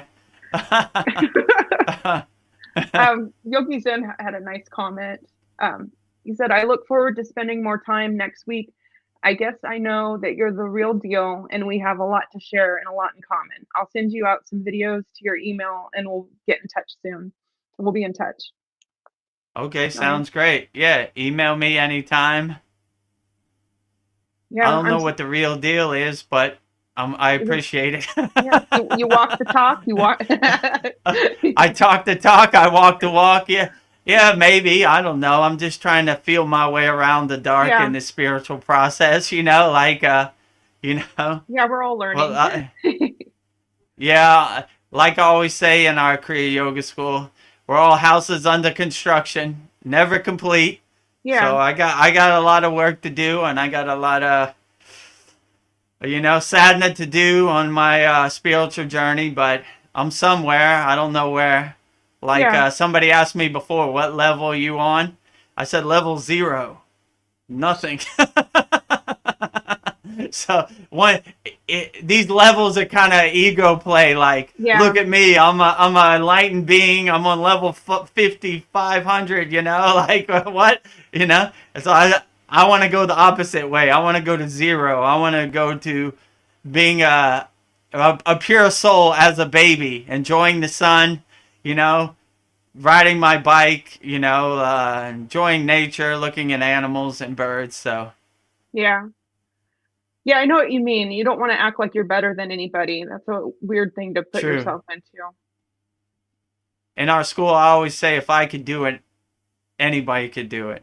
So I'm nobody special. I just did some inner work, but you could do it too. Like the progress we've made at our Kriya Yoga school in the last 10 months has been astronomical. So like I'm really proud of our students. Like it's been great. Like I would have never imagined this a year ago. Yeah. Like I had no aspirations for any of this, but like yeah, it's been outstanding. So I'm very pleased and happy about the progress our Kriya Yoga School members have made. Yeah, and I'm happy that you like show us so many things because I don't know, from what I've been researching, it's hard to like learn as much as I learned from you, from other gurus, and I don't know, about Kriya Yoga. It's like there's a lot of gatekeepers. So yeah, I appreciate you showing us all this, sharing No all this problem, my knowledge. pleasure. Yeah, I don't want to be no gatekeeper. Kriya Yoga to the world. So if you join our Kriya Yoga School, we have all our techniques. We have video classes. You can watch them over and over, which I think is real special because my guru only showed me a technique once, and I had to really write it. Yeah. There was really no questions. It was like, I'm going to show you this. Make sure you pay attention one time, So like mantras and all this stuff, I had to really pay attention. So like in our school, you could go back to it. If you want to do a whole day of meditation, we have all our meditations in one place. We have all our pranayamas, secret yogic breath in one place. We have all our mantra japa in one place. We have all our asanas in one place. So, and then we have beginner classes, intermediate, and advanced. So if you're a beginner, you start off with the beginner. If you're more intermediate, start off intermediate. If you're more advanced, then there's all the advanced classes in there. Or if you just want to do certain techniques, like today I feel like doing mudras. We have a mudra class. Yeah. How to do, if you feel like, I'm really feeling like to start my 2025 off with some meditations. We have all kinds of guided meditations in there that are very powerful. Like I was watching it, I was like, whoa, this is excellent. Yeah. I wish when I was a new yogi on the path that this was available. This would have been really helpful. Yeah. Oh, and then we have all our classes. This week will be our 44th class. So all of our classes, you could watch them. Each class is about an hour and a half, hour 45 minutes. And we have all our yagnas. I don't know how many yagnas we've done. Twice a month. I think we've done almost 20 yagnas. So you could watch all the yagnas and, you could see how it works. I'm burning all our Kriya Yoga School members' problems in the fire. And then we have all our satsangs in there too. And our satsangs, this is our 27th satsang. I think the last so, yeah. couple months, it's been over 5 hours. So 200, 300 hours of satsangs. So it's way more than enough value. We have a great Kriya Yoga School community where our members, like Veronica, post a lot of videos and everything, and we talk and uplift each other. So it's excellent. So there's a free trial, like it says on the screen. Try it out. No pressure. KriyaYogaSchool.com. You could try it out free. After 7 days, if it doesn't resonate with you, it's okay. You can cancel, but try it out. Try to be the best you can be in 2025. You know, so Yeah. I found the pranayamas really helpful. I do those every mm, day because I have like a yeah. problem with breathing and coughing. So those I have helped me a lot because I don't know, in the beginning when I started, I was like sucking on cough drops constantly, and I sucked on so much that like my tongue went numb, and now I don't use the Mm, cough drops anymore, and I'm finding that cool. I'm coughing less, and yeah, and then I burn that in the Yagna fire every time that comes up. So I don't know, it's like I feel like I'm getting better, you know, with my breathing, but it's just like little by little. But I feel it does the pranayamas really help. So I don't know, It's just like crazy how these clean, things yeah, work, right? yeah, yeah. It's not like magic; it's just like doing the work. So yeah, and you can decide for yourself what you think of it. But I've been feeling benefits, so definitely. Yeah, in the pranayama, we show how to breathe pranayama properly. K-cherry mudra, Tabalabiya Kriya, Ujjayi breath, right? And once you have that Yeah, foundation, then you could add upon it. Brahmari pranayama, all the pranayamas. We got a lot of them in there. So once you learn how to do K-cherry mudra and Ujjayi breath, then you yeah, just build upon it and you add different techniques to it. So like, yeah, you can go through it and it'll yeah, really help you, especially if you have breathing problems. Or we have cleansing pranayamas that are really helpful too, like all those cleansing pranayamas. If you have congestion or sinus problems, these kind of help clear you out for yeah, sure. And there's 6 different ones, so one of them's going to work for you. And whichever one works, just cultivate and yeah. enhance that one. Yeah, I like that you can like customize it and like whatever works for you, whatever. Yeah. It's hard. You can't say that this is how you should do it because everybody's different. So I appreciate that. Yeah, so there's no wrong way to do it. Hold on, my earphones just died. Oh, yeah. I guess we're at the hour 40 minute. um, hour 37. Mm, Okay, let me get my headphones.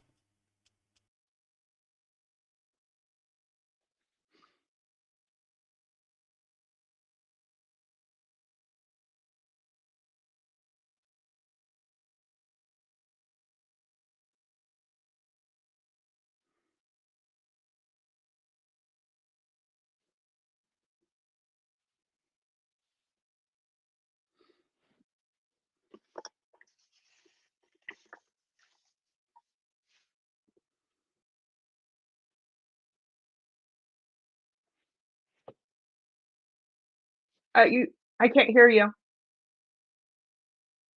You're muted. You can hear me now? Yeah, I can hear you.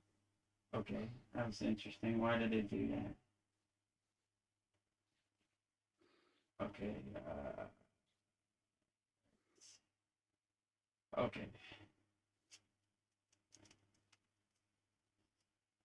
All right. Well, cool. Yeah, If anybody has any questions on YouTube, send them over. I'm an open book. I'll yeah. answer all your questions.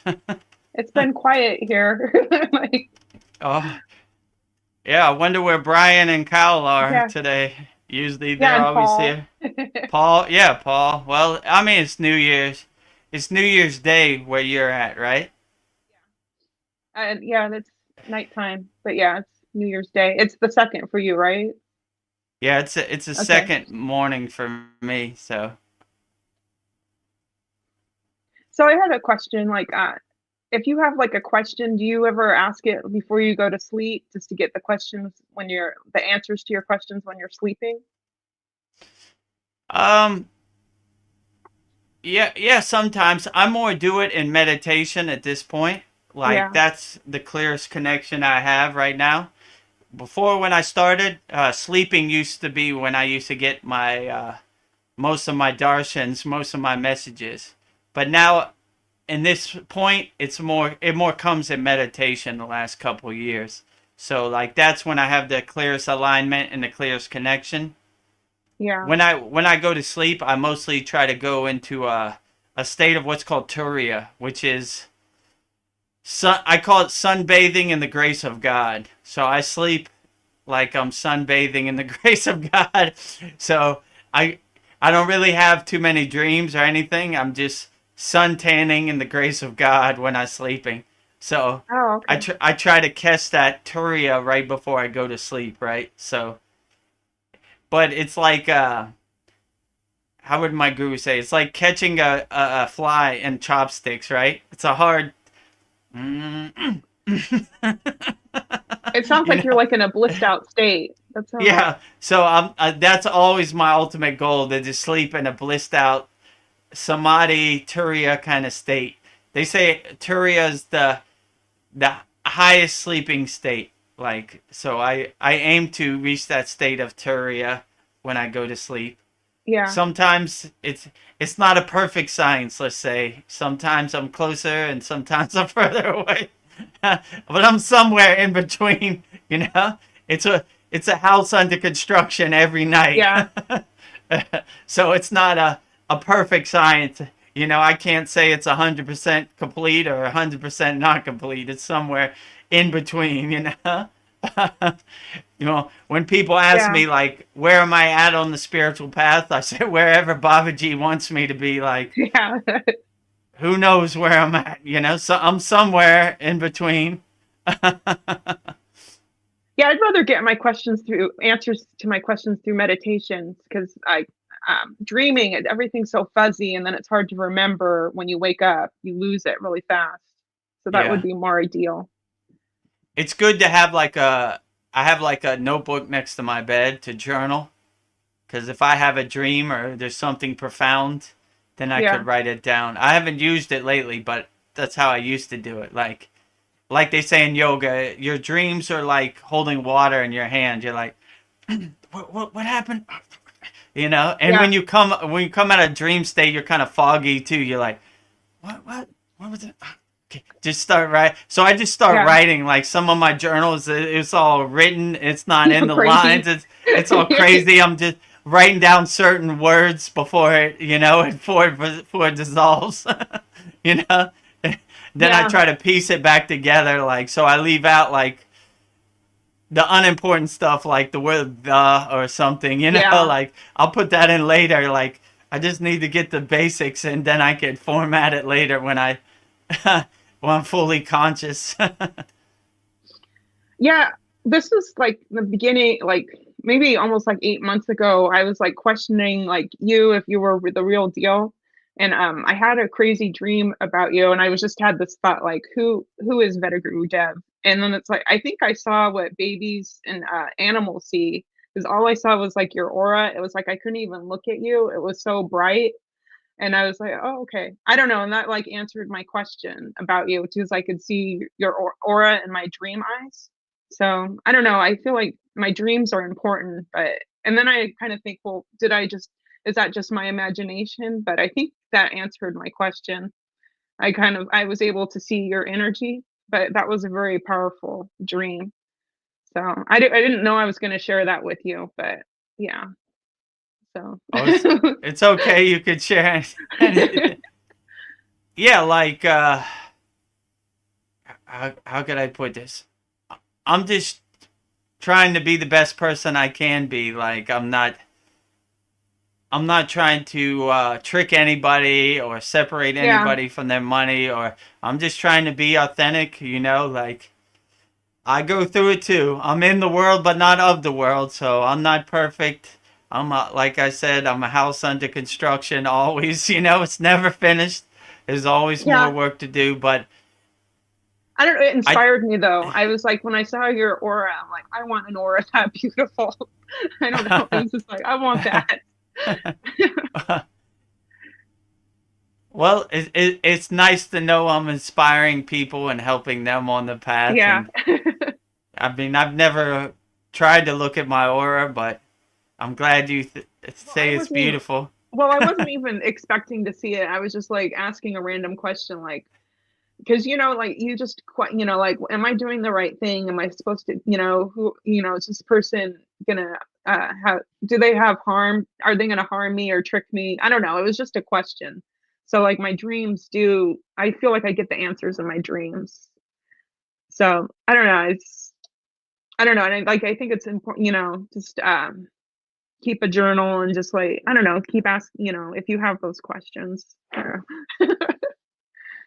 Yeah, at our Kriya Yoga school, we don't try to trick you or upsell you or anything. It's a Yeah. one-time monthly fee. It's a low monthly fee, and you have access to everything. Yeah, so, and you get a lot. So. And yeah, there's a lot of value. There's a lot of classes. It's for people that resonate with Kriya Yoga. It'd be very helpful on the path. When I started on Kriya Yoga, I definitely would have subscribed to this. I was searching high and low, and like you said on the internet, these gurus kind of hold their techniques and their kriyas tight to their vest, if you know what I'm saying. They're gonna make you write mantras 1,000,000 times before they give you one mantra or something. They're stuck on the strict yogic, I don't know, 1800 way, 1920 ways, right? Like so. But some people need that structure. But at our school, we just kind of, here, instead of talking about the techniques, like if you read Autobiography of a Yogi or any of these books, there's a lot of stories about Kriya Yoga, but there's no techniques. Like, always the question when you get to the end of the books is how. And in our school, we show you how. Like, no stories here, here's how. Kriya means action. So we're action yogis. We do the sadhana. We don't talk about it. We don't tell stories about our sadhana. Here's the technique. Be the best yogi you could be, Yeah. Here's the meditation. Be the best yogi you could be, Here's the pranayama. Be the best yogi you could be. So instead of telling stories about other yogis, that's good for them, but it doesn't really serve you in the present moment. We show you how to be the best yogi you could be in the present moment. Like my guru said, see that elephant over there? Yeah, Baba, I see the elephant. Do you want to poop like an elephant? And I was like, no, why would I want to poop like an elephant? He said, exactly. You don't want to be a yogi from 1920. You want to be a 2025 yogi, right? So do the techniques, do the kriyas that help uplift you and make you the best person. Like what other yogis do, those are cool ghost stories for the campfire, but that doesn't really serve you because they are them and you are you. So just do what helps you be the best you could be. So this was a profound teaching my guru told me, but yeah, I like the visualization of pooping like an elephant. Yeah. Right?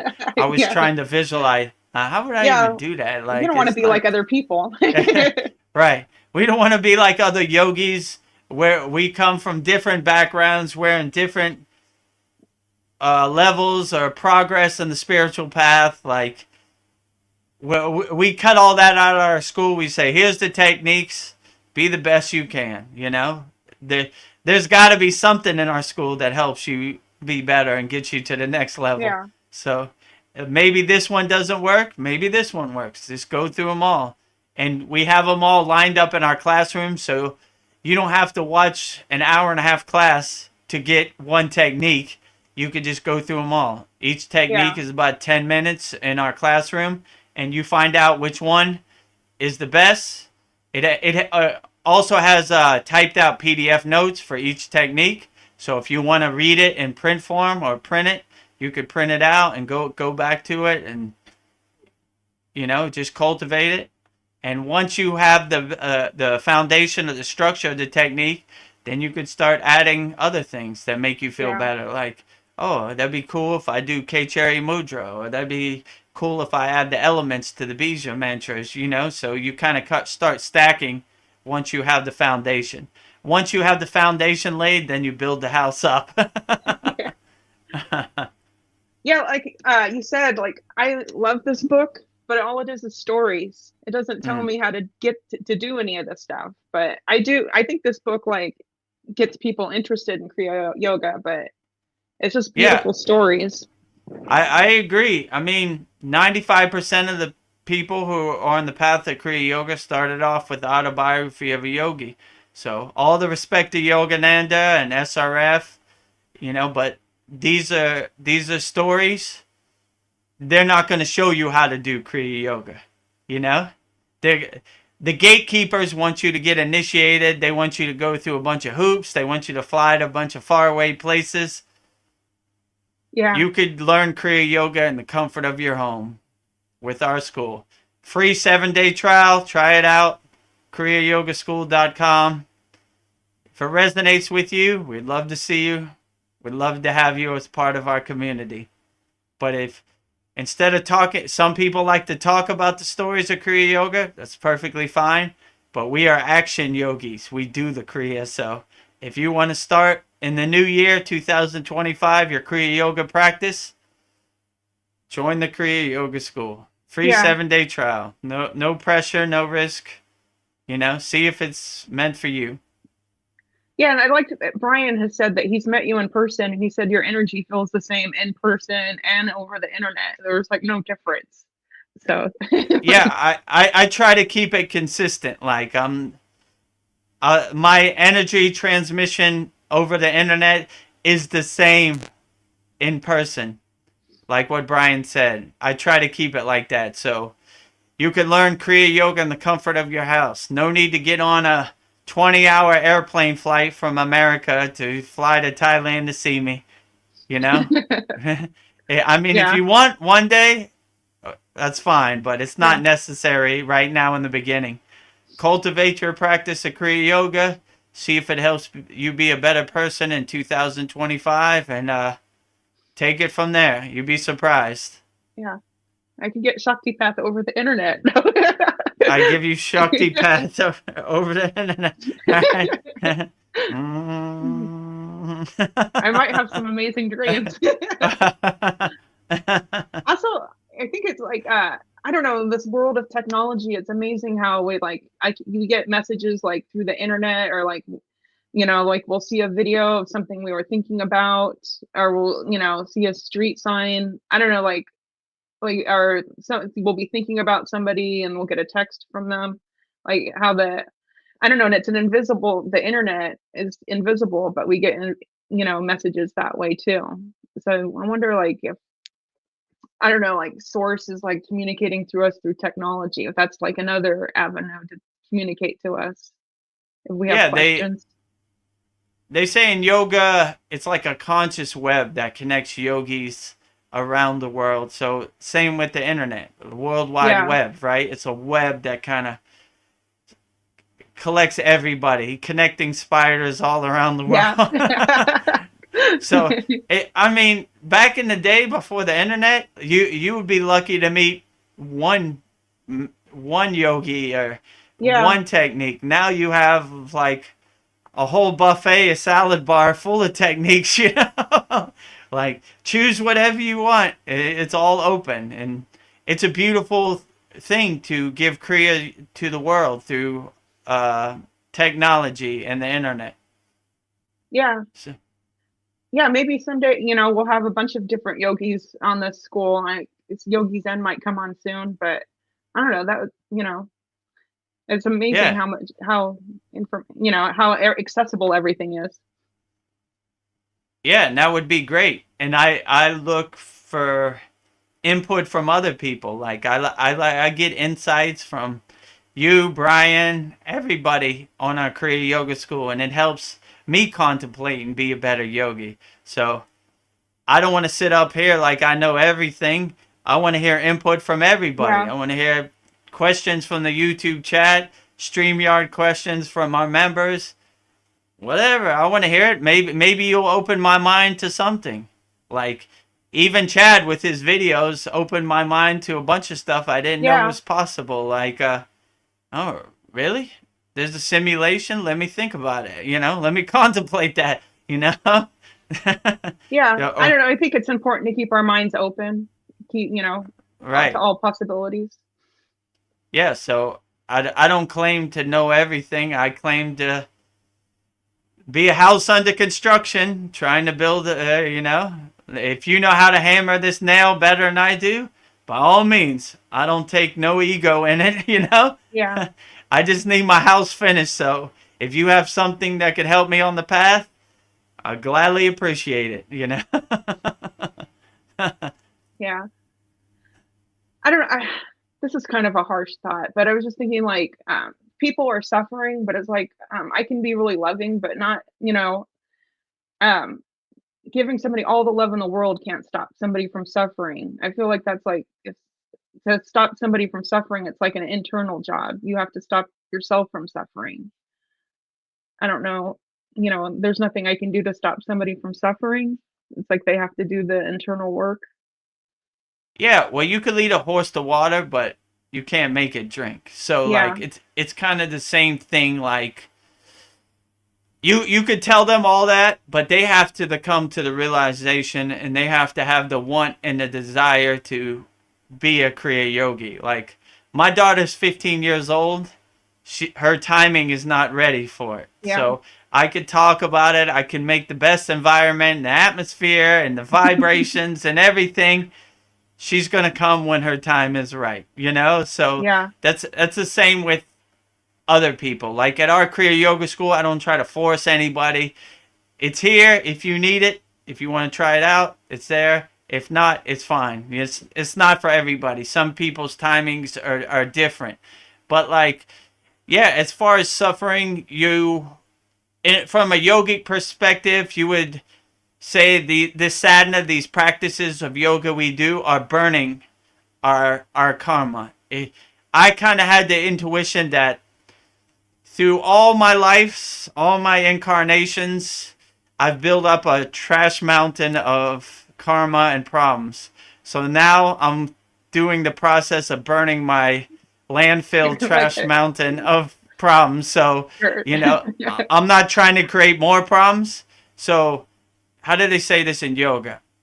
Agama karma is past karma. Pradraha karma is karma you create right now, and Agama karma, Sanchita karma is future karma. So I got a big enough trash mountain to burn. So that's what I'm doing in my sadhana. So all these Kriya yogic practices are burning your karma.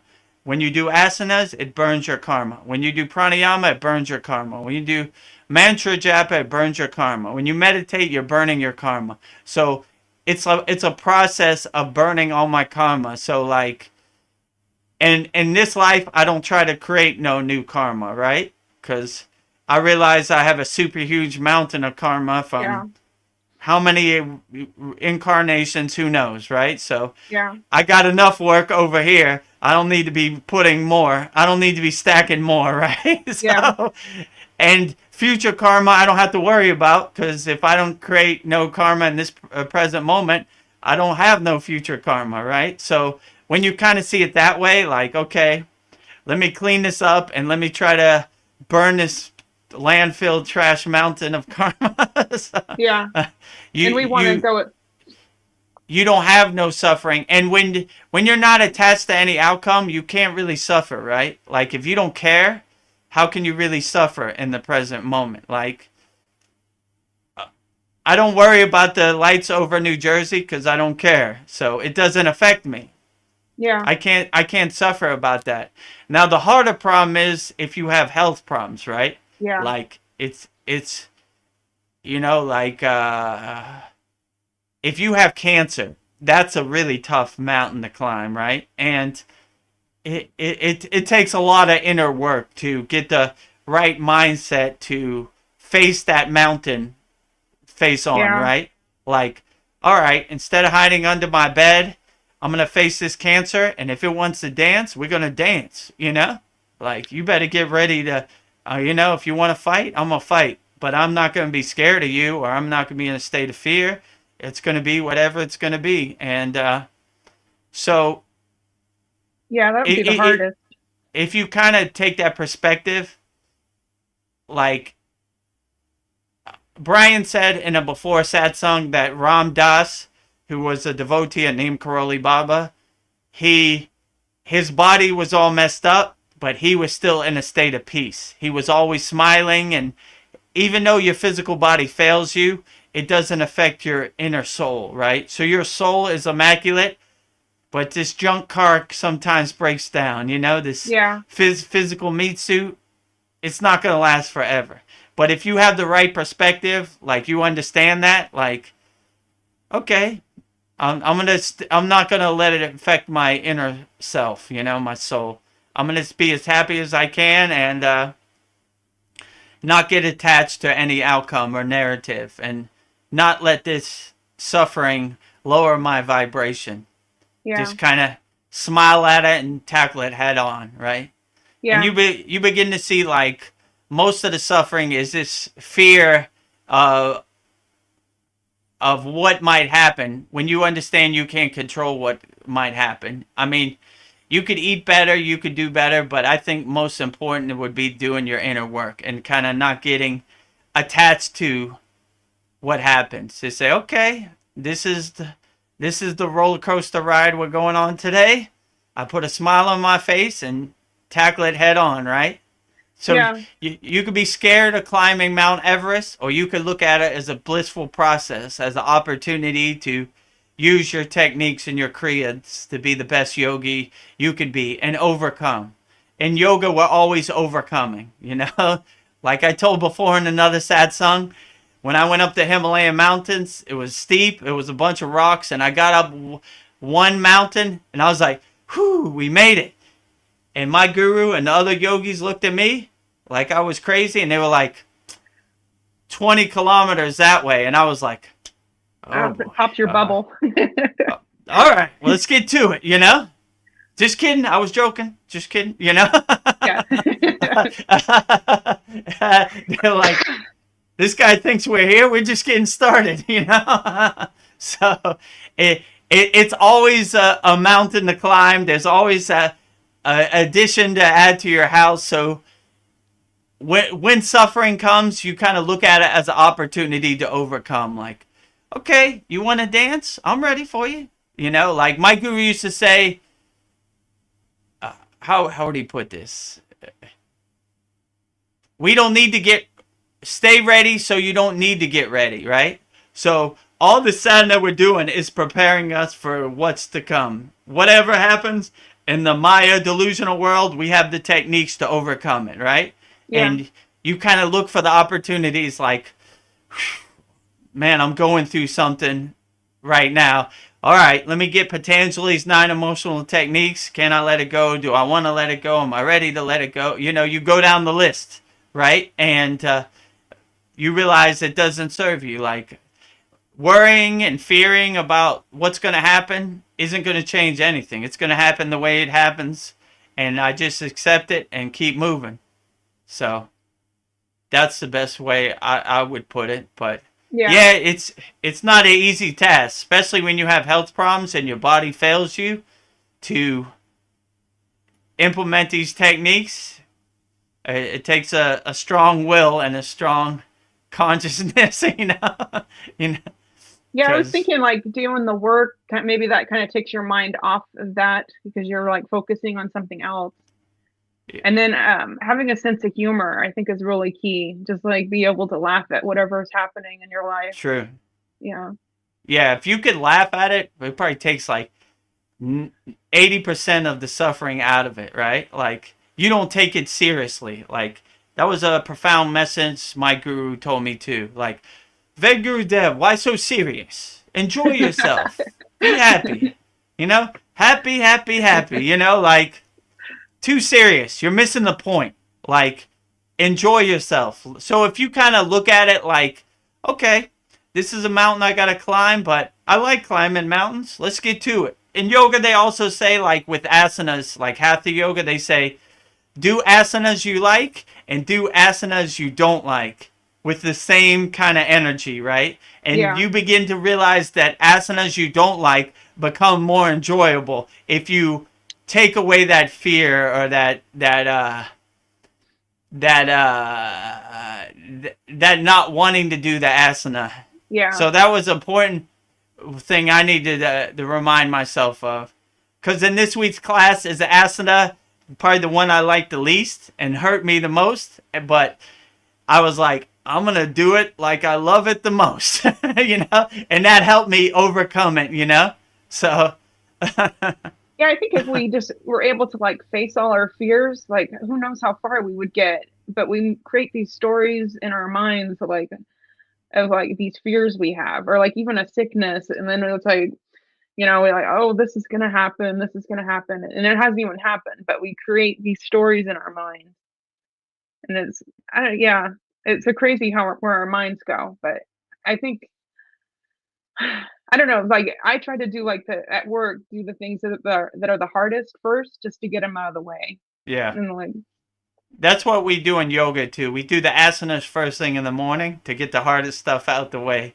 So the other practices are more enjoyable. Like the strenuous physical stuff we do first when we first wake up, to get them out the way. Like, okay, all right, great. you know, smooth sailing for him.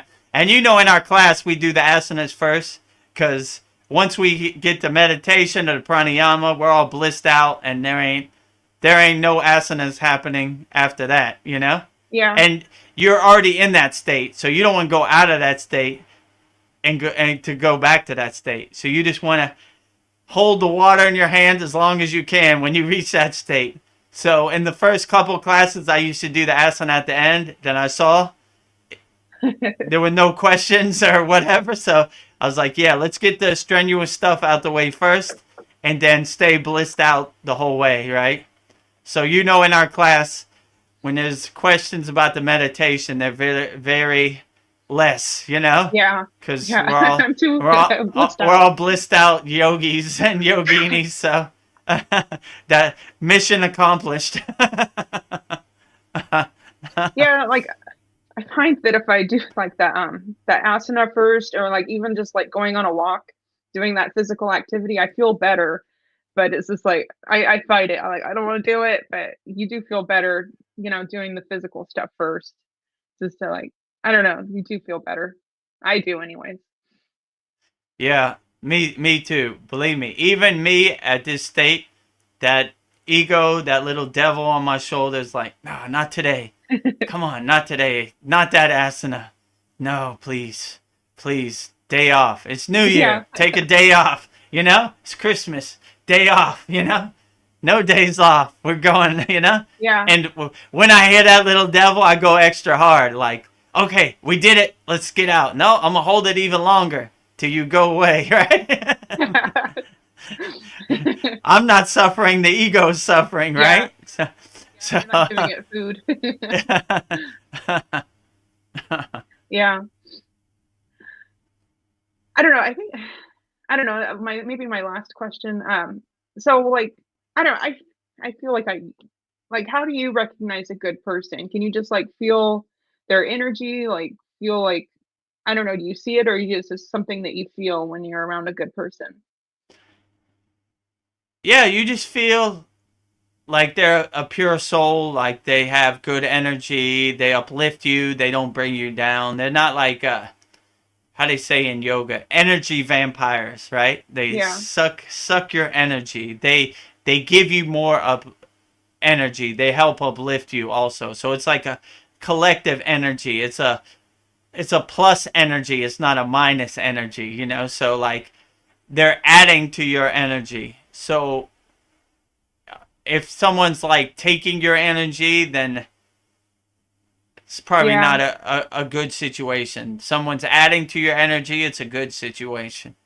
But these people are hard to come by. There's a lot of takers, but there's very few givers out there. Yeah. So, you know, like, it's very rare to find a person like that. So if you find a person like that, you got to cultivate it and uplift it, you know? Yeah, like a good person, I feel like they're a magnet to like other people because they want to be around that good energy, but they're a magnet to the takers too, the energy vampires. So like, there's somebody I can steal their energy from. But if you have good energy, you people can't really steal your energy because you're an energy factory. You create constant energy. So like they'll try to steal it, but you have your shield up, your protection up, so it's harder for them to steal it. And the only way they could really steal your energy if they kind of lower your vibration, or if I let them. yeah, if you let them, you know. So you kind of walk through life blissfully, and negative energy doesn't like that. You know, I see in my case, like when I walk around with a big smile on my face, it offends some people, but how dare you be happy? how dare you be happy? You know, like what? How annoying. You know, and they find it offensive to them. Like, why is this person happy? They should be miserable like me. Like my mother used to say, misery enjoys company. You know, like so. I'm not trying to offend anybody. I'm just trying to be a blissed out yogi, walking through life, having a good time. So, you know, I look at it this way too. Like in the Bible, they say, yea, though I walk through the valley of death, I shall fear no evil. So I just look at myself as a light and darkness, like, you know, no matter what they're saying, yeah. Just light, walking straight, you know, not attached, don't care about anything any of you say. Just trying to be the light in darkness here, you know. Too much darkness. I brought some light. Get your light out of here. We like being in the darkness. Nope. I carry darkness wherever I go. So if you don't want to be around light, go somewhere else. You know? You change, not me. I know I'll never change. Yeah. I'll start running. If the darkness thinks the light is going to change or adjust for it, they're dreaming. I don't adjust for no darkness. I only adjust for light, right? So if the light is too bright around here and it offends you, go somewhere else. You know, we're trying to bring light to people, as many people. I try to look at myself as like a lighthouse. I'm looking for those Kriya yogis out there. Where's that boat? Put that light on that boat, you know? Yeah. Come on in. Let's go. Let's get to work, you know? Yeah. If you like the light, you'll be drawn in. If the light makes you sick, then you don't need to be around me. Because we're holding up the white flag. We're not holding up the black flag around here. So, you know, black flag, go somewhere else. White flag, let's get to work, you know? Yeah. Oh, Cristobal's here. Yay. Oh, hi, Cristobal. Namaste, Hello. Cristobal. So happy to see you. Happy New Year 2025. Yes. You know, can y'all hear me? I can hear you. Yeah, we can hear you. You sound good. You know, I used to wash dishes in a Hindu temple in Austin. And I can hear myself double. That's terrible. Okay. So I just remember it was so wild because it's a memory I'll take with me forever, because everyone for the rest of the month of January, Happy New Year! Happy New Year! Everyone just like over and over again. I mean, just big bellied, barrel chested. You know, they just kept doing it, and every time it was very uplifting and very. Yeah, you just can't. That talk about, you know, a beacon of light. Those guys knew how to celebrate. You know, they were just so genuinely happy all the time. And these are just I guess you would call them parishioners, or the church attendees. It's not really a church, but I was at work remembering those guys, and I'm like, nobody's like that here where I'm at. And I said Happy New Year's to the guy at the gas station. He goes, bah, humbug. Like, Like, so, yeah. I just think it's funny. Yeah, some people don't want that positive energy. Like, Well, I tell Crystal you, Ball, I got some good news for you. what's that? Happy New Year! Happy New 2025! Year! Happy New Year! Woo, woo, woo, woo, woo, woo, woo, woo, woo. Happy New Year! No bug humbug at the Kriya Yoga School. Happy New Year! Happy Yes. New Year 2020.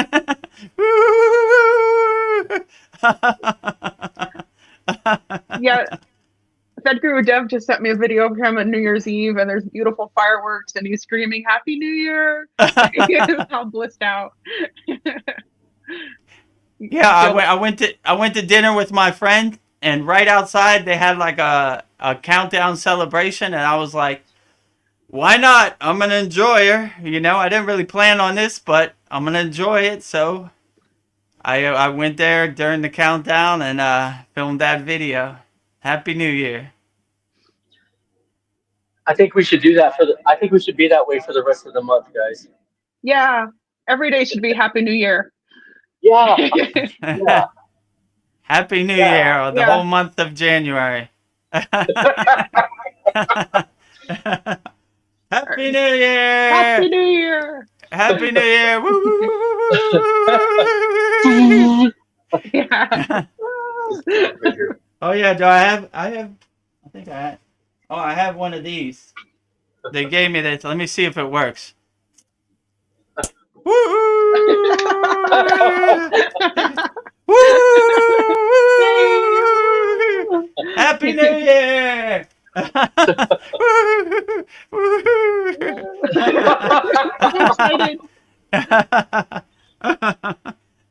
I'll tell you what. Huh? Oh, yeah. Oh, I was just gonna say I like your little doggy. He's beautiful. Oh yeah. I guess my Happy New Year's yelling got her excited, and Yeah, they're sensitive to noise. What were you gonna say, Cristobal? I cut you off. I'm sorry. I think she wants her walk, but Oh, okay. we'll do that later. I think because I'm on live with you guys, maybe I should cut it off on YouTube. That's what I'm supposed to do. Oh, you're on YouTube also. Yeah, that's right? probably why.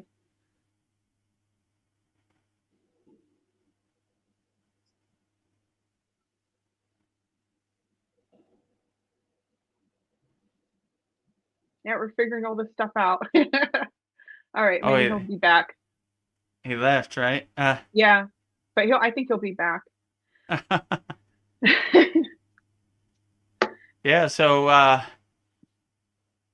my favorite yogi is Boganantar, so he's an enjoyer. So if New Year's right in front of my face, I'm gonna enjoy it and as much as I can. I don't worry about what other people think. I enjoy New Year the best I can.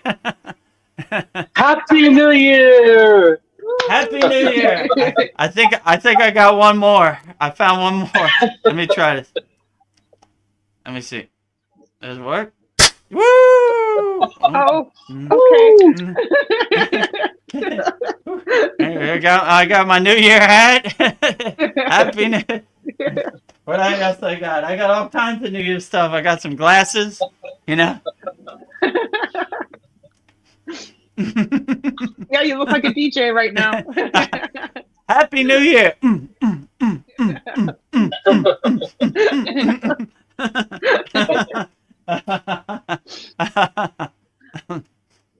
So yeah, nobody had any plans. Everyone was just doing their own thing. I'm just gonna play video games, and stay at home. And everyone was just like, "Bah hum," just Hammer burger. I'm so glad you guys are doing this today. Yeah, no problem. Our pleasure. Bringing in the new year. Who else showed up today? Tony came for a little bit. Oh yeah, Tony was here. Yeah, I think most of the Haven't people seen- were busy on New Year, but it's all good. We understand. Yeah, I really liked what y'all are talking about. You know, it's just energy, and I'm glad that the first thing that came up with, you know, you can't be sad or upset about anything or in a low vibration state when everyone is hollering Happy New Year from like the bottom Yeah, of their like, diaphragms, you know, and it's just yeah, rattling the chord. It's like someone playing a piano right next to you as hard as they can, and they're doing it really well. Like it just shakes all the evil right out of you, like a tree being blown in the wind, very Yeah. hard. yeah. If you're in a happy environment where everybody's blissed out and happy for the new year, who's sad in that environment? You need some real help if you're sad. Yeah. Yeah, yeah. But You I mean, can't if be you saying, if you're in prison or something, I could understand because that's your environment. But like New Year in Times Square, only good vibrations. Everybody happy for the new year to come. You know.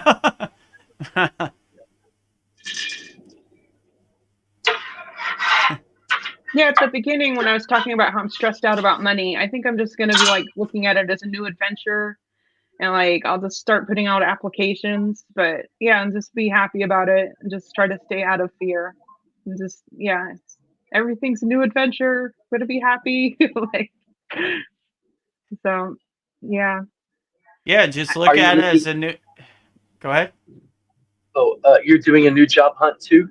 Yeah, I don't know. My hours are getting really sparse. So I'm just thinking, instead of panicking, I need to start. I'm updating my resume and I'm going to start putting out applications. But I want a job that I can be more freelance. So I can do this and like make my own schedule. So I don't know. I'm looking for like temp work. So yeah, and just keep a positive attitude because they'd be lucky to have me. So that's the thought I'm having. So I'm kind of being an I'll tell ego, you but what. 2 days ago, an old customer that was coming through the line a lot at the circle at the gas station I worked at came into my grocery store and came right in front of me where I was working. I said, "I remember you." And before I knew it, he was texting me about working where he works. It was such a Hmm. great job doing exactly what I wanted to do, oh wow. and he was, a heartthrob. And I'm texting this person that who was remarkable, absolutely remarkable. Oh wow. Some people are special. Everyone is special, but this guy was remarkable and Oh. positive energy, big heart. And then for some reason or another, it stopped. It ended, and I'm so grateful for the experience. I can't even be mad that I got ghosted, but it did work out. But I'm telling you, what might happen for you is it just plops itself right. It just walks Yeah. right up to you. I It feel was like I so need to be weird. open to it. Yeah. Yeah, I mean, you'll be surprised. Yeah, I don't know what made me just like I can't let him go this time because I never talked to him before, and I did never thought I would see him again. So it was just like my last chance, and it seemed like, and that was what a wonderful day, what a wonderful experience that Yeah. was. Even though it Yeah. didn't work out, like that was really. I hope something like that happens for you and actually does work out. In your hunt. Um, Yeah. And I'm glad that you because met your that guy again. It sounds like that was a gift. So yeah. yeah, it's like if you jump on this opportunity one more time because you lost the chance, like so you might as well say something, and it didn't hurt the darn thing. I'm better off for it. I'm Yeah. happy, grateful for that. But yeah, you'll And be I surprised. The job hunts it might literally just plop itself right in your lap. If you know what you want, something will tell you to say something. Something inside you will nudge you, or you know, yeah, I feel you'll like be my open. life kind of what? You'll be open to it. Like Yeah. it's just gonna happen naturally, intuitively. You'll just blossom. You'll just be like, oh yeah, like Yeah, I'm not going to be maybe attached to anything and just see what happens. yeah. Yeah, and it's interesting, like life kind of like takes you where you need to be, and you didn't know that you needed to be there, and kind of takes you it's like I think I've been really lucky in life. Life kind of just guides me where I need to be, and just can't be like in fear. And it turns out better than you even thought it would be. Yeah, we have some special forces. Yeah. We didn't even think we'd end up at the Kriya Yoga school. Look at us now. I know, right? Sure. I really like your thumbnail. I think I thought it was kind of strange that the Satsang is live for others to watch, but they need to see this. You know, they need to just have to. Yeah. Yeah, that's It's my the way first time.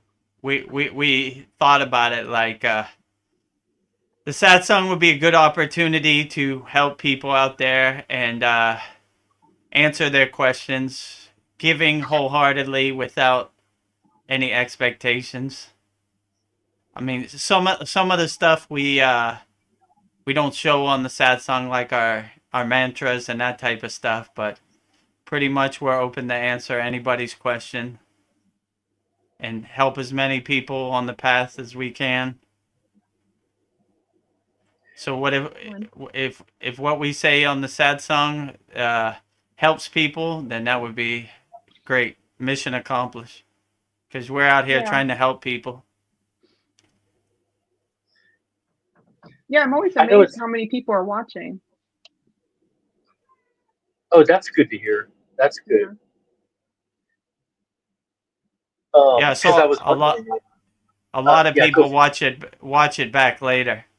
So like live, there's some people, which is good too, but I saw a lot of people watch it later.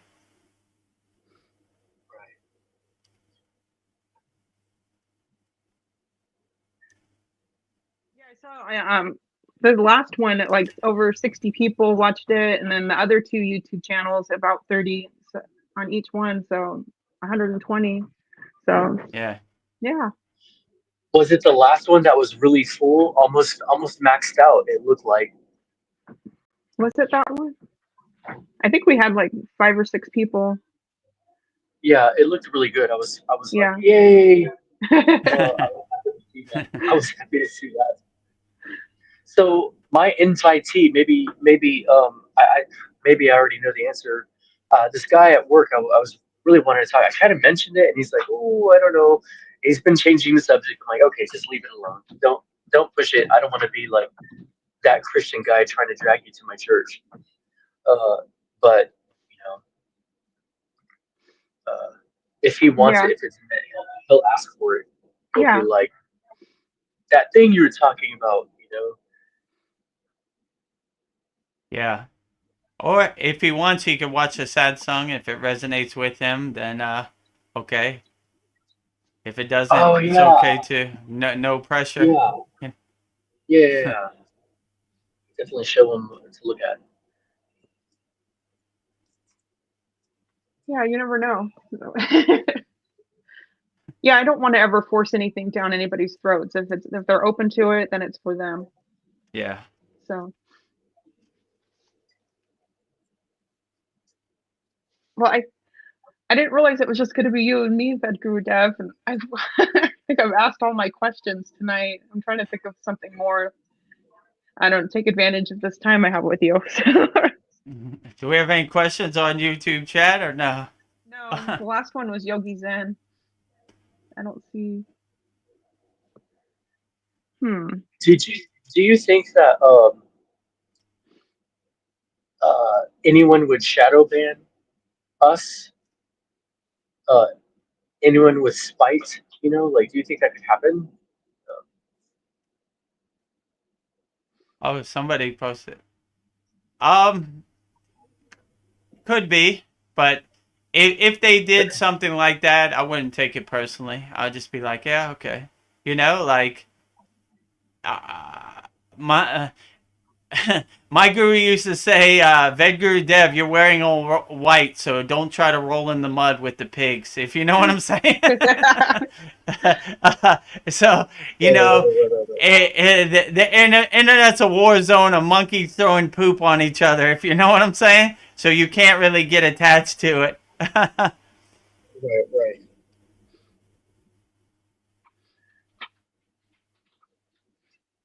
Yeah, and hopefully if people don't like it, then they can just turn the channel. Yeah, you don't. We're blissed out yogis here, Yeah. so don't interrupt our Yeah. time. You know, Yeah. if Don't you take don't away my good resonate time. with them, there's millions of other videos on YouTube to watch. You know. I know it's so easy for people to like say their mean comments and we don't, they're like faceless. We don't get to see them. So things that Yeah. I would, I tried to stop that, because everyone does that online, including myself in the past. But now I really try to keep everything like yeah, positive. I just realized it didn't make me feel better saying something stupid, Yeah. or just to be mean. Like it just yeah, didn't. Like, why? I'm wasting my like. Ugh, yeah. you know. You just get Yeah. Talk pulled about in and they're like, something. oh, I got a zinger. And then, yeah. Yeah. In Yeah. fact, it's like, how much better can I say this? Like, how much more positivity can I bring into this comment now? It's like a sport. How much, like, I don't even want to use the word not or cancer. Like, I'm just really trying to just kind of Yeah. play with it that direction, Oh, Andromeda. here's a question. What is the best asana for a low back pain? Thank you. So for lower back pain, I would do the serpent pose, which is number 10 in our asana classroom. It really helps stretch and give elasticity to your spine. So if you have lower back pain, that would be the good one. Like it's the one where you kind of bow your back like a serpent or like a cobra, like a snake, right? And you kind of look up as high as you can and focus your awareness, your dristy on your eyebrow chakra. So if you had lower pain, this is probably the one I would do. It's number 10 in our asana classroom. This is Mariana, right? I think so. Yeah, okay. So, So, yeah, Mariana, you have access to the asana classroom. It's number 10. That's a good one to do. Let me think what else. The full wheel one is a little more advanced and difficult, but that's a good one. It kind of bows your back the opposite way, like in a half wheel. What number is the half wheel pose? I think 9, 10, 11. I think it's number 8, but I could be mistaken. So that's a good one. But I would start with the serpent pose. That really helps your lower back. Like it really focuses the awareness on your sacral chakra, and it really helps bow your lower back and helps. If you have lower back pain, that really helps stretch it out and give elasticity to your spine, and it focuses mainly on your lower back. So that one I would recommend. thank you. Yes, I do have access. Couldn't do the wheel pose because of the pain. Could Yeah, only do the bridge today, barely. yeah. So the wheel pose is a little more difficult. Like if you have sensitive wrists or sensitive necks, you kind of got to warm up to it. But yeah, if you can't do the wheel pose, just stay in the bridge pose and kind of stretch it out. And if you have lower back, I would recommend doing the serpent pose as much as you can. That's probably the one that really focuses on your lower back and helps give you that stretch. And when your legs are on the floor and you bow in the serpent pose, it kind of gives you the stability of the floor to focus on your lower back. Like your lower back has nowhere to run in this pose. So, and you once you do the serpent pose, you do spinal breathing. So it kind of expands your spine. You kind of breathe up your spine from your root to your crown, from your crown down to your root, along your Sushumna Nadi. So this is a good one for lower back pain. Yeah, I think this is like the second time somebody's live chatted about back pain. So I think that's something people are interested in. Yeah, I think Tesla Pat asked in like 2 classes ago about scoliosis, and I recommended the serpent pose to him too. You know, he said his friend had scoliosis, so this is a good way to lengthen your spine and give elasticity to your spine. Thank you, Vedguru Dev. Much Much love. love. Much love to you, Mariana. Happy New Year 2025. To all our Kriya Happy New Yoga. Year! Happy New Year! Happy New Year! Woo!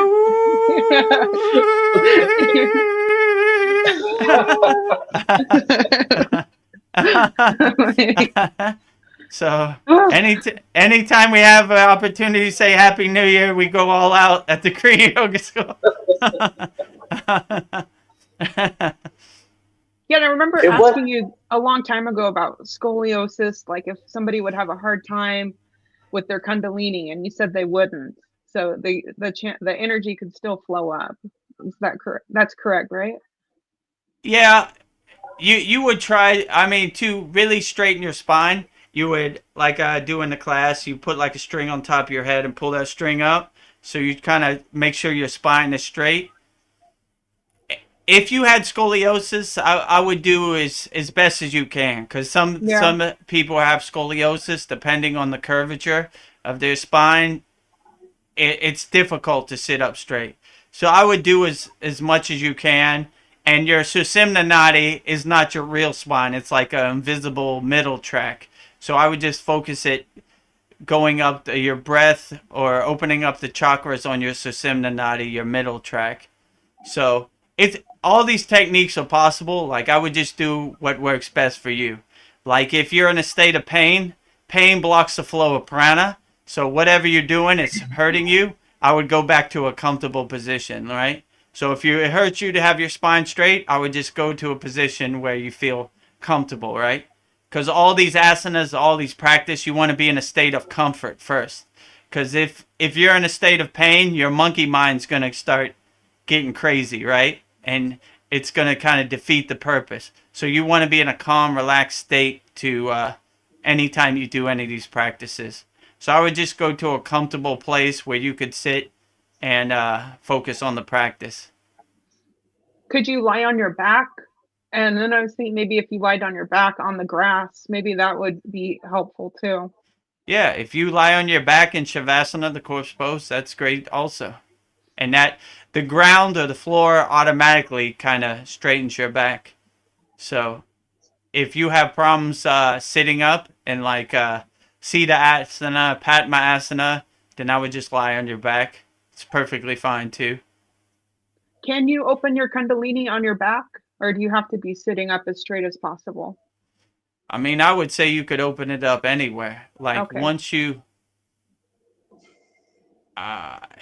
remove like the blockages of the walls on your practice, I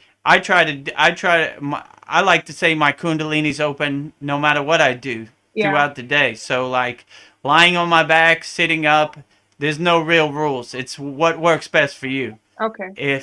If you could visualize your Kundalini opening and it's more profound on your back, then that is the best practice. So all of our bodies are different, and we're all in different levels in the spiritual path. So there's no right or wrong way. This is what works best for you. So whatever works best for you, lying on your back, sitting up in full lotus, half lotus, these are all sitting in the chair. These are all the best practices. So I wouldn't want to put your practice in a box. Like I can't do this because I have problems sitting up straight. Yeah. So I would just do the best you can, no matter what.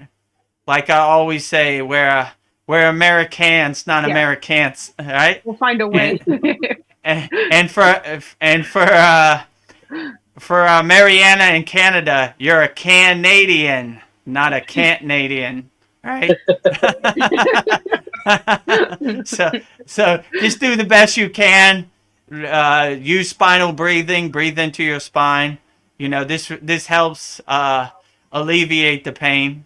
But yeah, for lower back pain, I would say the serpent pose is the best. It's number 10 in our asana classroom. Yeah. Let's see. Excellent, guys. I don't have any questions. I just had that amazing piece of insight. I do wish I could go back over with those guys. I missed that place. That place was really special. Yeah. It wasn't a Kriya yoga temple, but it sure was a special place. Except that they didn't pay on time for that part. I still love to be there. They paid you in happiness. Yeah. What did they practice at the temple? In the Hindu temple? It was I know there's two in Austin, and the one that we were in was under construction for years to come, with golden painted tops and very elaborate concrete work patterns and stuff, statues. But from what I understand, there's like Hindu temples. They have thousands of gods, and so in one temple, you can have like this giant holy space and a concrete floor with all these mini kind of like vignettes or mini like cubicles of worship where you come in and there's a yogi there or a Hindu priest. Yeah. And that was they were just so special. I was a dishwasher in the kitchen in the community hall, and I thought I was doing a fantastic job in there. And then one day, one of these yogis comes in with his flowing robe and bare feet, and I'm like, oh, "Get him out of here! The floor is filthy, and he's gonna snag his clothes on one of the gas stoves." And I was just like, "Oh!"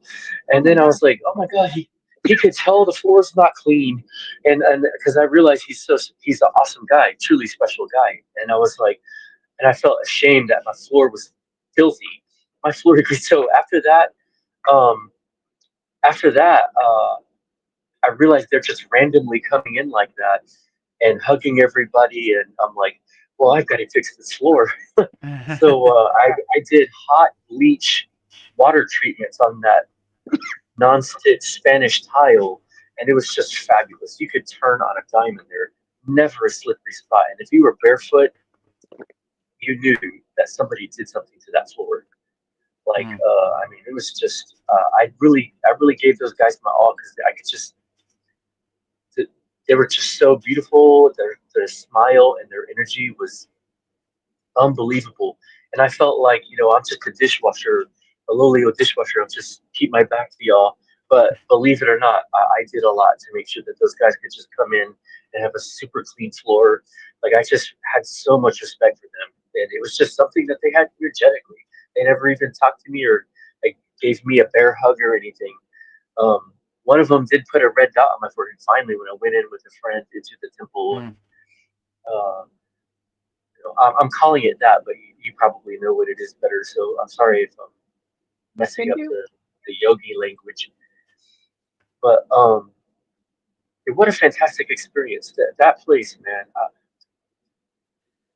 Maybe there's one here in North Texas I should go to just to, like, I don't know, rekindle that energy, like I'm getting it from here at Kriya Yoga School. Same kind of thing, but yeah, what a fantastic experience, those people. I mean, there's something like changes you that much, someone's presence, like yeah, that's amazing. It just changes everything that you think about something, like, and you don't know it until it happens, like something weird, like kind of like when you see a UFO or something. I don't know. I haven't seen one. Yeah. I haven't been blessed with that. Yeah, but it would change you. Like, what the hell was that? Well, like, it makes you say weird things that because you don't know what it is. I thought it was a car wreck in the field, but it was, just anyway. But guys, I'm gonna head on out, and my dogs are sad that I'm not walking them. And I just wanted to say something to you, like the dishwashers. Like, I've worked in kitchens my whole life, And like the dishwasher is like the most important person of the crew, because we can't do our job without the dishwasher. So, and the places I've worked, we always baby the dishwasher and make sure we give them the best food and take care of the dishwasher. So, I don't know. Yeah, go for it. Started my career out as a dishwasher, but I actually liked washing dishes because I liked playing with the water. I think it's a fun job. It is. When I was brought there as a day laborer, apparently there's some rule of some people can't touch dirtiness at the temple. So there's like a caste or layers of, like, I was never allowed to clean the bathrooms as a dishwasher. Like, and I've noticed some Hindus cannot carry bags of dirt at Home Depot. They need help because they won't touch the bags of dirt. So there was some kind of layers of, cleanliness or whatever that was spiritual to them. And so I got there, nobody was touching the dishes because we're at a Hindu temple, right? Like, we're not supposed to touch them. And so they piled up, and I'm talking 5-gallon pots full of maggots and rice. And just nobody had touched it. Flies, the stench. I took pictures of the disaster zone when I arrived to somehow turn this situation around. Yeah. And in 2 months, that kitchen was almost back to brand new. Under 2 months, all the appliances underneath, the sides, and everyone was just super happy about me. And it was just a great place, man. You really can just zone out, like, as a dishwasher, and toil like I guess we're supposed to in the moment. It's like one of the best things you can do to like be in the now. Right. I think what's his name? The 1970s guru. He was famous. What's his name? Baba Ram Dass. Oh, Ram Dass, yeah. Yeah. He would talk about. I think it was him who was saying dishwashers were often named the new head of the monastery, the Hindu or whatever the place was that they were, because they knew how to just, I guess, be. Yeah. When all the other students were raising their hands and competing and arguing with each other, like, the dishwasher always won, like something like that. It was a cute story. I think I've heard that one. Like, the dishwasher got it. Yeah, it was just a real popular story that he liked to tell. Anyway, guys, I love you guys. Happy New Year. I love you. Yes, and we'll Happy New Year. Yeah. Happy New Year. Happy New Year. Woo, woo, woo, woo, woo. Happy New Year. Enjoy walking your dogs. Yes. All right. Thanks for coming, Crystal Ball. All right. Happy New Year. Happy New Year. She says, haha, yes, Canadian, but I can't even meditate for more than 10 minutes at a time. I have ADHD and it's really hard to focus. Do you have any advice on how to increase meditation time? So I would say before you start your meditation, go through a practice which is called Suddhi, which is like cleansing and purifying your meditation. So you basically detach and let go. So if a thought comes into your head, you just witness it, acknowledge it, and just detach and let it go. So you in the beginning, you go through this process so you don't have no mental clutter or no monkey mind when you first start meditating. So once you go into meditation, you're clear. You don't have no thoughts because you've already detached from them. And when meditation isn't about time, it's about quality. So you can meditate for a couple minutes and have a dynamic meditation. Or you could meditate for hours and have a dynamic meditation. It's not about how long, it's about how connected and how aligned you are and centered when you meditate. So I would just go through the practices. Try this Suddhi. Try detaching, letting go. Like when a thought comes into your mind, just detach and let it go. And when you're clear, you don't have any thoughts, then you could go into meditation. But it's difficult when you have a monkey mind or a mental clatter to focus, right? So you would want to kind of clear out all the thoughts before you go into meditation. And once you're into meditation, just be. And there's really no time limit. Sometimes you stay for an hour. Sometimes you stay for 5 minutes. But the more important thing is just to have a clear mind when you go into meditation. And it makes it a lot more helpful. Because this can be difficult if you have like a monkey mind or mental clatter to focus. And just when you're in meditation, just breathe and exist. And exist in a state of being. How much time is recommended to meditate? Yeah, it's the same thing. It's up to you. Whatever helps get you through the day, that's the best time to meditate. And you can meditate multiple times through the day if you have a chance, or you're at work and you take a break. Just close your eyes and sit in stillness for a while, and you'll be surprised how it gets you through the day. So it's not really how much time. At the Kriya Yoga School, we're not meditation Nazis. We're not like, you need to meditate an hour a day, you know? It's just whatever helps you the best, that is the best time to meditate. So I would say, you know, whatever works for you. You'll know what's best for you. And when it's time to start meditating, you'll feel like a click, like, okay, that's good enough. And it could be 1 minute or it could be 1 hour. It's whatever gets you through the day. That's the best amount of time to meditate. Because I know people have busy schedules. So just when you wake up, like we do in the class, Purna Sudhi for a few minutes. After you calmed your body with Purna Sudhi, close your eyes for a few minutes, meditate. A thought comes into your mind, just detach, let it go. Or, you know, before you go to bed, same thing. Purna Sudhi, meditate for a little bit, then go to sleep.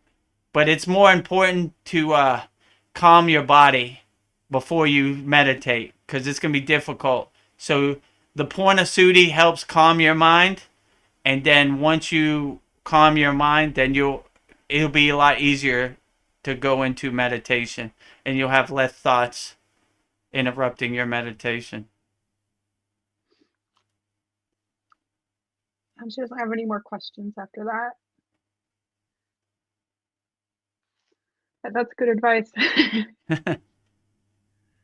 I don't know. I was thinking maybe we can end this. I don't have any more questions. And nobody's asking any more questions. Okay. We can do the mantras. But I wanted to redeem myself, and I tell you I love you wholeheartedly without opening up the door to let the cat out. And then we could go into mantras. So redeem yourself for what? The last one I felt bad because you were telling me you love me wholeheartedly, and I got up in the middle of you talking and let the cat out. Oh, I don't worry. I didn't even remember that. So yeah, okay. You can lift that rock off your back. It doesn't serve you. Okay. I was like, what? No. You know, you could do no wrong, Veronica. So don't worry about any of this stuff. It's sort of way. Brian was like, "Damn the cat." Yeah. I didn't even remember. So it doesn't. It's water under the bridge. Okay, Clouds passing our mountain. It's nothing. I'm crazy. Oh, it's okay. Don't worry about it. Yeah. We can do no wrong here at the Kriya Yoga School. Yeah. We have no judgment, so Yeah. don't. Yeah. Nothing to worry about. Laugh it off. Yeah. All right. I love you wholeheartedly, Vedaguru Dev. I love you wholeheartedly, Veronica Focek. All right. Have a good night. Well, hold on before we stop. Happy New Year, Happy New Year! 2025 to everybody at YouTube land watching this. Woo, woo, woo, woo, woo, woo, woo. 5, 4, 3, 2, 1. Happy New Year!